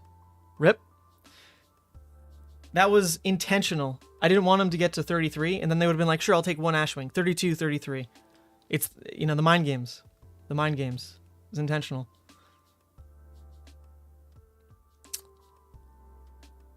I wonder if they hit Moragai with this. Do I get to see what they target before the trigger? It wouldn't surprise me if they just throw this at Moragai. But they know I have Themai, so maybe they're just going to strip my hand. Ideas for dates in Michigan? Oh, as in when I'll come to visit? Well, David, if you want to host me at your new flat. I guess it's not new anymore. It's been like almost a year. I'll come visit. Why not? So do I get to see... Dromai Ash Artist was targeted. Okay, so they're not clearing Moragai. They are not clearing Moragai. So if I want to make my turn just like keep Chromai into swing wide, it's very doable. The thing is, I know they have Cold Snap. I wasn't really going to play Themai out anyway. So into all these triggers, I think I can just go discard, take it, discard, and then my turn is invoke Chromai. They try to Cold Snap me. I can Flame Scale through it. That feels pretty good, I think.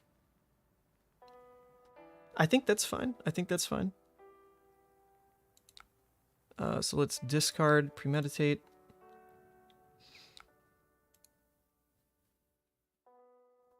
I don't think I ditch Epot. Like, we're not really thrown off by this stack of Disruption. Like, maybe it's the third Insidious that really gets us. So I'm down to save Epot for that specifically. I think we have a fine play. Oh my god, 1, 2, 3, 4, 5, 6. I think we have a fine play, even without it. In this matchup, Kyloria can get killed to more things, or can get killed by more things. So I think Yandura is like mildly more important, but they also don't have much armor. That's a weird choice. I don't know if it's really going to matter, but there is a shuffle coming up. I'm going to prioritize Kyloria, I think, so let's get rid of this. Don't know if that's right. Micro decisions, you know?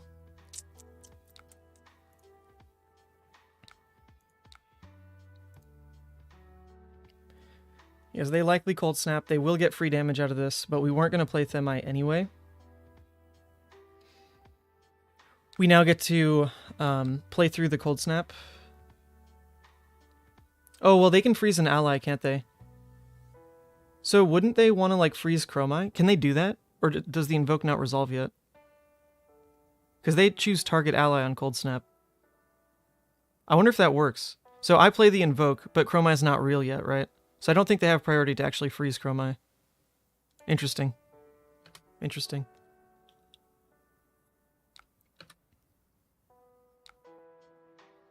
Yandura is a bigger safe play. Well, we'll see if it comes back. I'm intrigued. We'll see if it comes back to bite me. Alright, are we getting a lot of damage, or is it going to be... Well, it wouldn't have been a Blizzard. They would have done that on Chromai. I think we get a lot of damage through here. I wish I had to burn them all.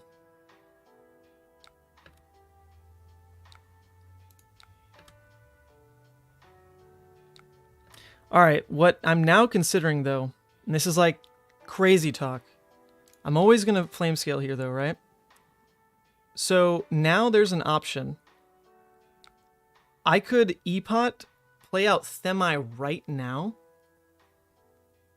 That's probably really bad, right? That's probably not worth it at all. Because then they'll just respond with the Cold Snap, freeze Themai. I don't get the damage through. But then they're like forced to kill Themai. in a board that already has Chromai Miragai. Is that worth it? Why couldn't I afford Themai? I can. I've got one floating. So I can go E-Pot, that's 3. And then they cold snap, I can still play Themai. I wonder if that's right. Mara, I'm actually going to defer to you. Please tell me if that makes sense. I kind of feel like forcing it because I already have such high priority dragons on the board. It's just like a bit overwhelming. But that could be just the wrong way to play it. You'd probably wait? Okay, let's wait. Let's wait then.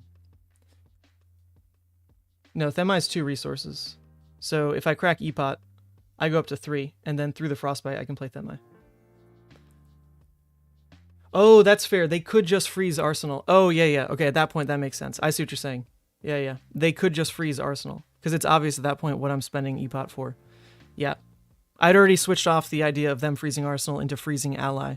But you're right. In that situation, they would just freeze Arsenal. True. Very true. Very true, team.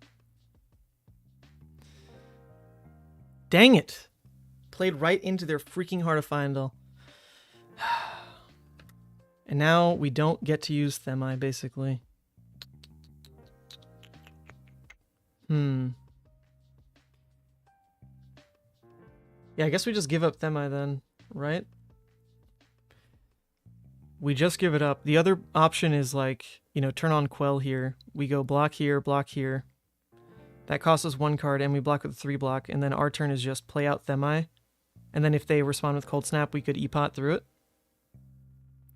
Is that worth it, or do we just take the 6, say goodbye to Themai, and then our turn is Ravenous into, I guess, like, Kyloria Snatch? I think that's better. Tough call. Yeah, if Mara says Themai's not that important in this matchup, then I think I'll ignore Themai and just let it go.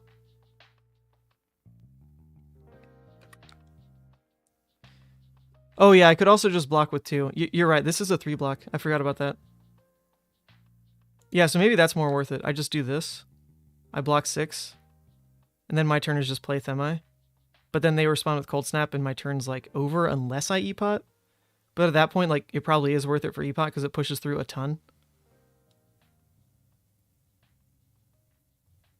I don't know. I think we're going to try that line, though. I think we're going to try it. Yeah, we know the Arsenal's Cold Snap, so it's not a pummel. You're right. I missed that we had a second 3 block, so we'll just go that route.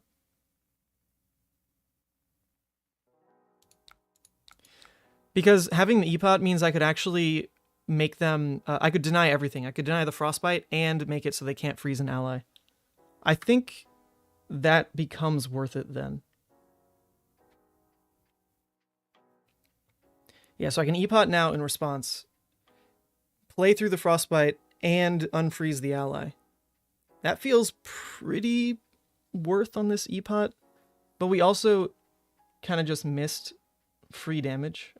If our turn was just like Ravenous Rabble, swing wide, pitch the Snatch into like whatever Frostbite was generated.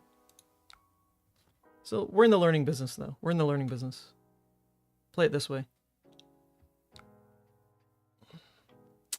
Yeah, do we care about them freezing an ally? I mean, there's nothing else we can do with the resource, right? Because they're always going to play it this way. They're going to respond on top. So there is just nothing else we can do with the resource. So we just turn it all off.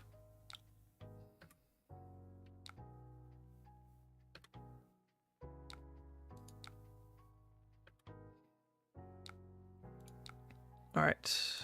Hopefully this gives us some decent push here. We're also at 2 Ash now, which feels pretty comfortable, I think. I think we shouldn't really have Ash problems from here on out.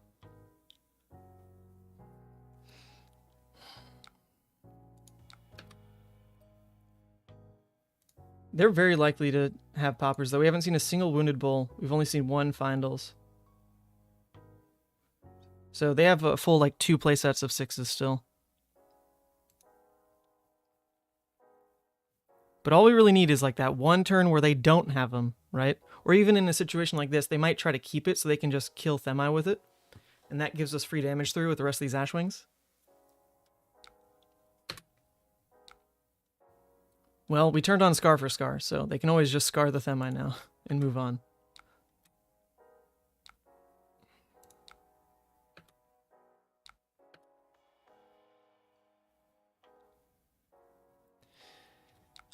Interesting, interesting. That is our turn. We're not going to swing with Themi, obviously. The one choice is like, do we pop Silken for just 1 free damage here? I don't think so, unless we think that damage is really going to be compounding, right? Where we make the Ashwing now, and then it's, you know, 1 damage now, 1 extra damage next turn, on and on. Because we have that opening. I don't know if we really use this Quell, like, ever, though. It really is just to make an Ashwing. Because we have so many Ashwings that, you know, we'll be able to pay into Arcane Barrier through those. I think we're going to do it. I think we're going to do it. I have a feeling it's going to convert to more damage throughout, like, the next 2 turns. Alright, that's fine. I'll take that. I'll take that.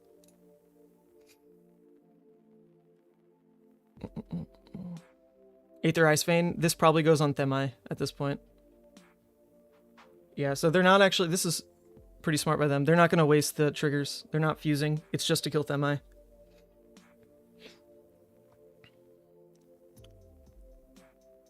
Interesting. And they Tunic for Moon now. Is that really a worthwhile play from them? They're using Tunic plus losing a Sync for 2 damage. That doesn't seem right. Unless they like... I mean, because if they really just wanted to push the Sync out of hand, then they could just overpitch it. So we have the 1 Ash now. I don't think we worry about blocking that damage. We can block on our own turn, really. We can also start by just making a Themi.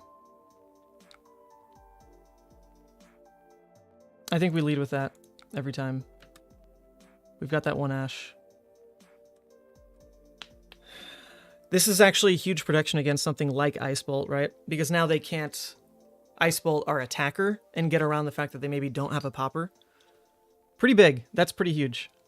That's pretty huge. We get it out now. In terms of being able to pay for things, though, we don't really get that choice now. Because we're going to have a Frostbite, so we just eat the damage. But now they're missing damage, right? Like, they knew they were about to play Ice Bolt. So Tunic could have gone to deal 3 instead of deal 2. I think that was a misplay from them.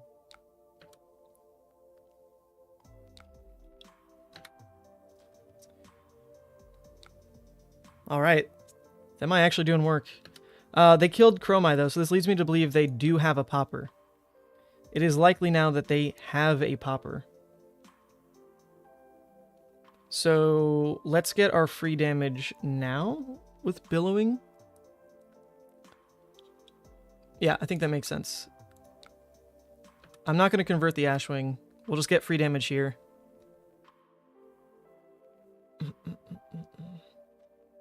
131 people watching a potential 4-0 Dromai. This does have to be my last game, though. I've got to get back to work. But this deck's been incredibly fun. Props to Mara. Deck is just... It's beautiful. It's a beautiful thing.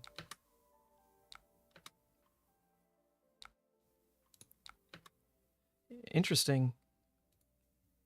Are they really gonna, like, try to hold Popper for Themi? It really felt like their play was because they had a Popper. If they didn't have a Popper and they're just, like, flailing with that Ice Bolt, I don't think that's right either. Because they could just hold Ice Bolt in Arsenal and then use that to kill Themi on their own turn and just pay in with Metacarpus. Like, that's one of the reasons you run Metacarpus, is so something like Ice Bolt kills Themi. That's a weird play by my opponent. I don't know. Because it's not even like using this was to enable Moon. Strange.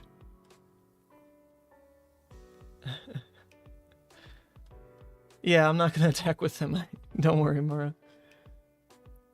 They always think they can outsmart you and wait for that big dragon, and then you just pass. In a situation like this, how good does that feel, though?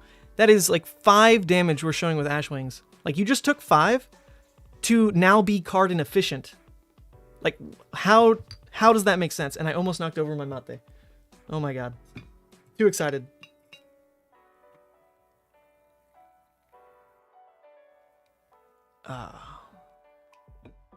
I've seen Guardians do it too many times. I mean, it's super fair.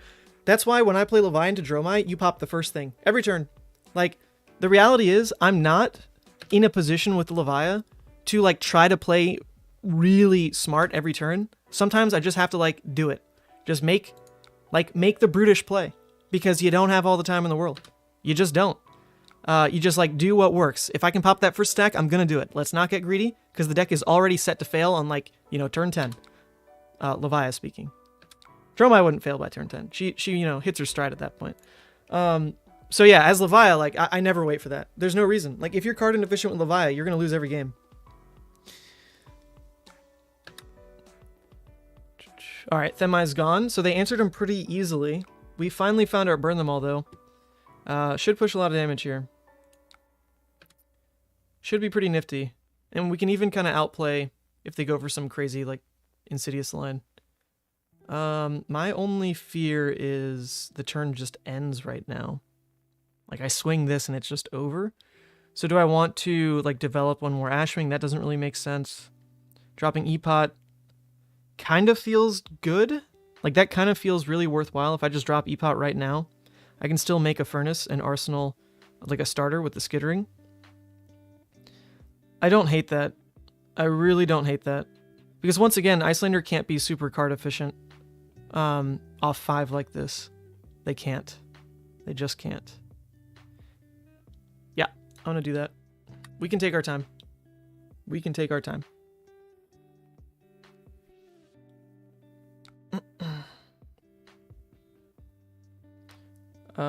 And then we're gonna keep the starter, right? Because this also plays around like a Cold Snap. So we're just gonna do this. Pass. Alright. Alright, opponent. What you got? We're not running Nourishings again, but like I said, make them think we have it. Ooh, double Burn Them All. Starting to get juicy. They play another Insidious. That doesn't have Go again, so once again, they're not super card efficient here. They can pitch one more for Moon. We don't really care.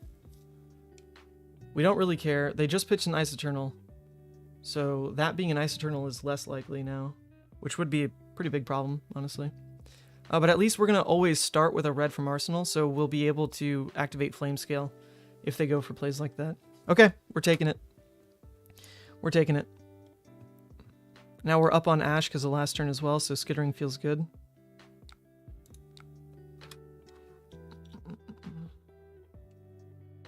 Yeah, them pitching it could mean they already have it, but also they could just kind of be stuck a little bit here. Like, they went for the Insidious play, which doesn't have Go again, right? So they could just be prioritizing getting that out. And this is just like a really low value, you know, Aether Hail or something. It could be that as well. It could be. So I think in this situation, let's go ahead and drop the next Burn Them All and really start ramping up our own damage potential here. I'm also down to probably play Chromai, just because that gets through the Popper and the Flash Kill on Chromai. I think I'm fine with that. Just really start to overwhelm him here. Lead with the Endurai instead of the Skittering. This leaves you open to 2-value Furnace so they do something like CLF. That's super fair. That is a very good point. Very good point. Yeah, playing around specifically Cold Snap is not worth it in this situation. I don't think that card in Arsenal is strong enough for them to really win. And they've got 2 played already. So that's a good point. Very good point. Very good point. If it's CLF, though, they would have already played it. So it looks like they don't have that either. All right, start smacking. Start smacking.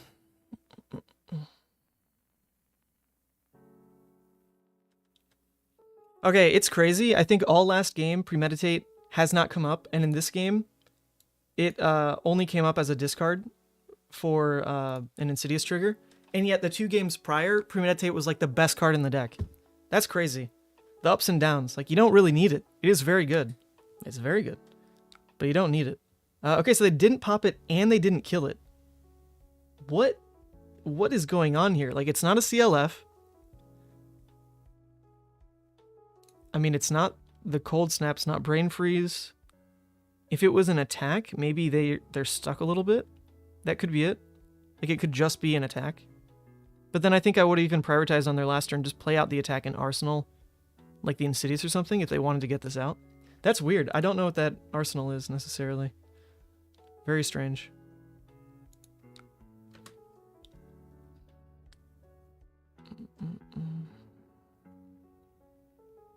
Oh, Snatch time. Oh, yeah. Oh, sorry.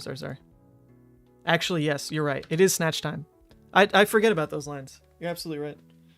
I need my, like, 2 action point marker. If we play in the beta client, it shows it. I actually made this for the UI. They already had, like, the resource stuff done, the life and all that. They didn't have a action point marker. I made that. I mean, it's just time snap potion. It's not that cool. But I need it. I need it visually.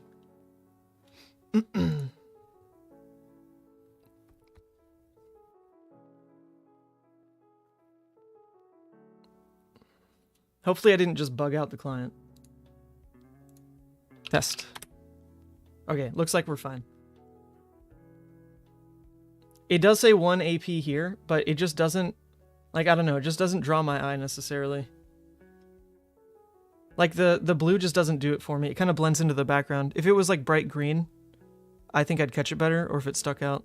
But I already don't see this part of the screen very well because my mic is in the way of that part of the screen. So it's on me. It's on me. Like, I need to just pay attention more. Because it's definitely my bad.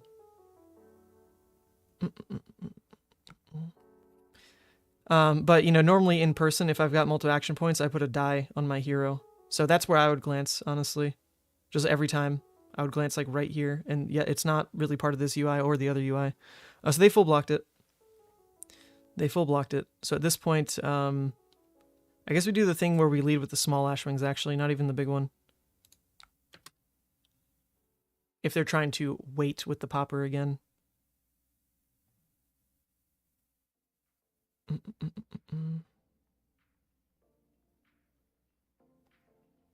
Okay, so it was a tiny little guy like Frosting. That's what I was saying initially about why they pitched Ice Eternal. This makes sense. It's why they didn't clear it out. But now we do lose a lot of value here. I don't know if Snatch was worth it then, because, like, we kind of knew that's what was in Arsenal because of them pitching Ice Eternal. And, like, what else could it be, right? So we do lose value on this now. I do wish we just swung wide with Ash Wings. At least we got... Because we don't even get the Burn Them All triggers off, right? Like, that doesn't happen yet, because it's in layer step. I got baited. I got baited by chat. I liked my play. I said it was this card. Oh well. I guess we also want to respond now so we can make an Ash for next turn.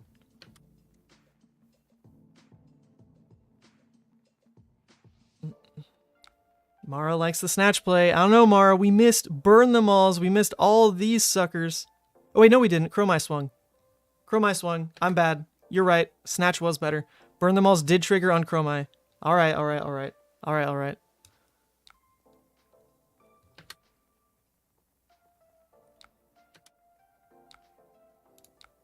I'm terrible. See, same deal. If this was in paper, I'd tap the Burn Them Alls. I knew they'd trigger. I'm so all messed up. Okay, once again, let's banish attacks. This one. There we go. All right, it's a good turn. Good pressure turn, especially when we have Energy Potion to pay for things like this, if we really want. They're killing Chromai. That's fine. We're going to put pressure on with attacks this turn.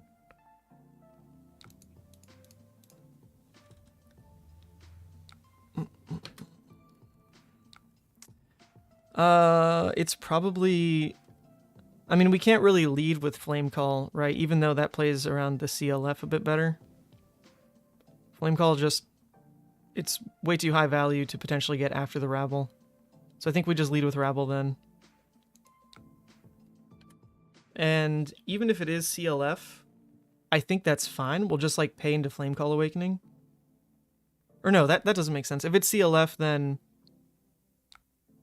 we'll just pay for Dragon Swings, because that's where our damage is right now. Okay, they block with ice. That's 2 ice eternals accounted for now. One's at the bottom. They just blocked with 1. Now it should be pretty free to get the flame call off here. So let's keep the Miraging in hand and maybe get that off this turn. That'd be crazy. Like, if we do, then we're probably already winning. So that could just be the wrong call. Rake could be a little bit safer. But I just don't think we lose from pretty much any of these lines.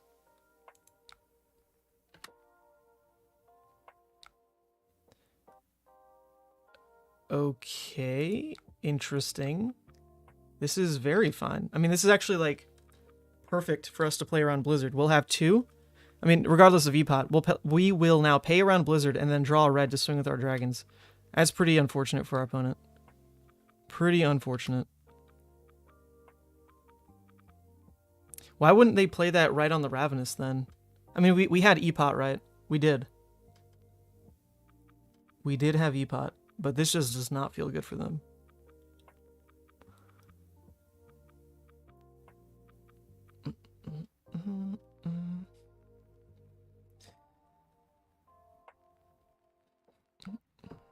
Hell yeah. I'll pay 2. I don't care about taxes.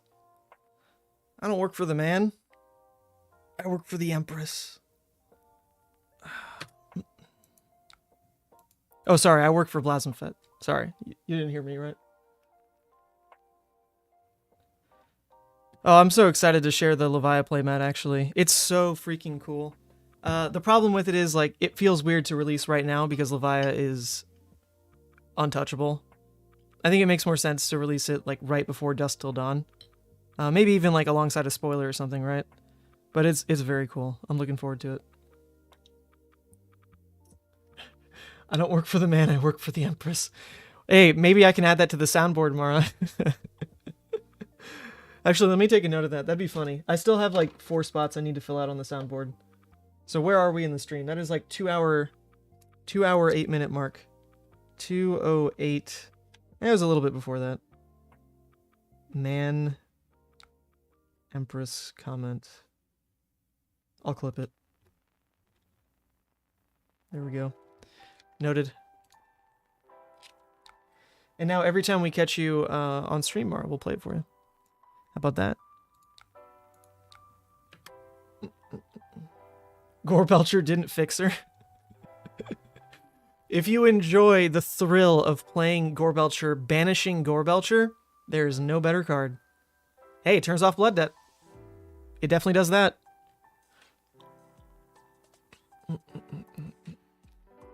I think that card is only going to be played as a 1-of Enchain in Blitz. Like, there's talk that you could run it in Dorinthia alongside, like, Rouse the Ancients, right? Just, like, 1 Rouse, 1 Gorebelcher. But is that really better than running, like, the 1-of Nourishing? I don't know. But a 1-card 7 is pretty cool. Like, you know, you play it, it shuffles the deck, it banishes Rouse, which gets a 2-block out your deck. I could see it. It's a 1-card 7, which is pretty nuts if that's how it works out. But in Levia, you have to just hope and pray it hits, like, Mutated Mass or Rouse, which are already weird cards to have in the deck together. So no, it's not very good. I tried, though. I played it on stream, like, last week, and I think I went, like, 3-1 or something. Not due to Gorebelching at all. It was quite literally because everyone else was on really bad day 1 builds. It had nothing to do with Levia, I promise you. Alright, now we Reckless Swing him to win. Oh, sorry. Oh,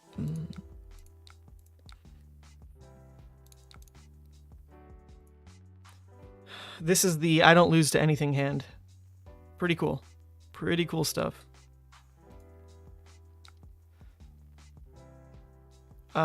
Sure. I mean, we just lead Maragai, swing Maragai, and that's already going to demand, like, a card plus another card here. I can also just pitch the passing so we can do something with E-Strike potentially.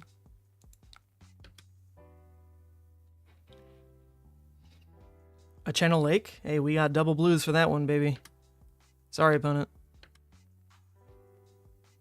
We just stacked better than you in first cycle. Unheard of.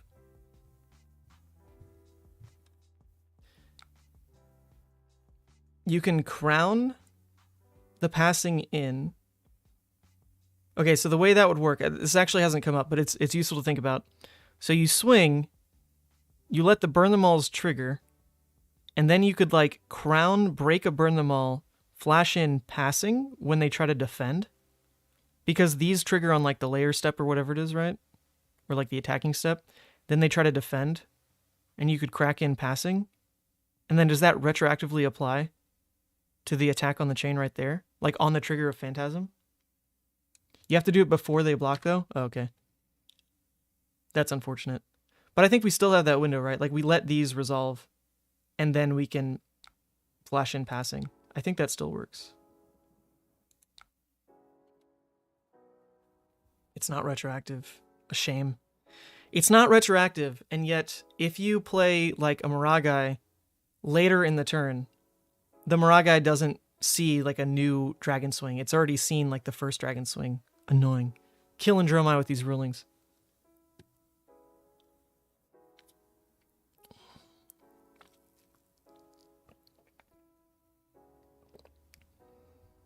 E-strike for 7 after the first dragon. Yeah, it should be lethal. Anyway, right? Because this is going to be, this is going to demand a card. This is going to demand a card. That's already, you know, one down here. So that goes there, and then we E-strike 7 and just win. Yep. Yep. Oh, okay. GG's. All right, that is a 4-0 with Empress Dromai. So I think we've answered the question. Can't E-strike through CLF? Oh, yeah, because we paid the 2. We did pay the 2. That's fair. So we could crack E-pot though. But then that doesn't do anything because we'd have to pay for E-pot. So if we wanted to make that line, we actually had to crack E-pot in response to CLF. That was worth it though. Since that was the kill turn, we did misplay then. It should have been crack E-pot in response to CLF just to make sure that we get that play off. Okay, it's fine though. It's fine though. That is 4-0. 4-0 with Empress Dromai. I don't think any of the games were like that insanely close. I think the Rhinar game was my favorite today. It was a lot of tracking their side of the table, which is always so fascinating to me. I love doing that. And then we called like their play pretty much every time, like what was Arsenal, when they push, when they clear. That's a fun game to play. Most surprising game to me was probably the Bravo, first one of the stream. That one was so stompy, and I did not expect it. And then the Fi game was just weird, and then this one was good. A lot of variety today. A lot of variety. Thoroughly enjoyed that. So thanks for tuning in, everybody. That is Clean 4-0 Empress Dromai. Like I said, one more plug on Mara. So she's got a guide to this deck on her Patreon. For $10, you can become a Volkai, which is not better than becoming a League of Levi member, like just to be clear. But it does then give you access to her 21-page Empress Dromai primer. If you want to go higher than that, there's other incentives, but I've not given it a read yet, and we still went 4-0. So imagine the difference between just kind of YOLOing it, going 4-0, versus being literally Mara incarnate after reading this. Sounds like a good deal to me. Not sponsored, by the way. I just like Mara. She's awesome. So that's going to be it for today. That was fun. I'll post the link in chat one more time, but it is also in the description. There you go. Thanks for tuning in. What's the Twitter handle? It is, it's also in the description. I think it's like @Blackwing Studio. Let's pull it up. It is right here. @Blackwing Studio. So all the info you need is going to be right there. So thanks for tuning in, everybody. Last thing to do before leaving. Look at this like number. This is disappointing. There's only 15 likes. We had like over 130 people. So one thing that really helps out is to just click the like button. You don't have to do anything else. But if you just click the like button, which is here and also here, it helps YouTube suggest these future streams in people's feeds, which is really cool because I don't actually like tag them as Flesh and Blood in the title anymore. It seemed a little messy. And there's no Flesh and Blood category like game-wise. So I'm a little worried that like maybe the streams aren't getting the outreach they should have. But if you like the stream, that goes a long way. So please do that. And good luck in pre-releases this weekend. I don't think I'll stream again, but if I do, it'll maybe be Friday. And it'll just be, you know, talking about upcoming pre-releases, having fun, whatever. But no stream tomorrow night. The friends aren't coming over. I know it was super fun last time. And I did put a lot of work into fixing this fixing this kind of format of like having a bunch of friends over. You can kind of see in the background. You can see in the background, look at these upgrades. I've now got camera arms that, let me mute this. Camera arms that are going to hold brand new 4K cameras.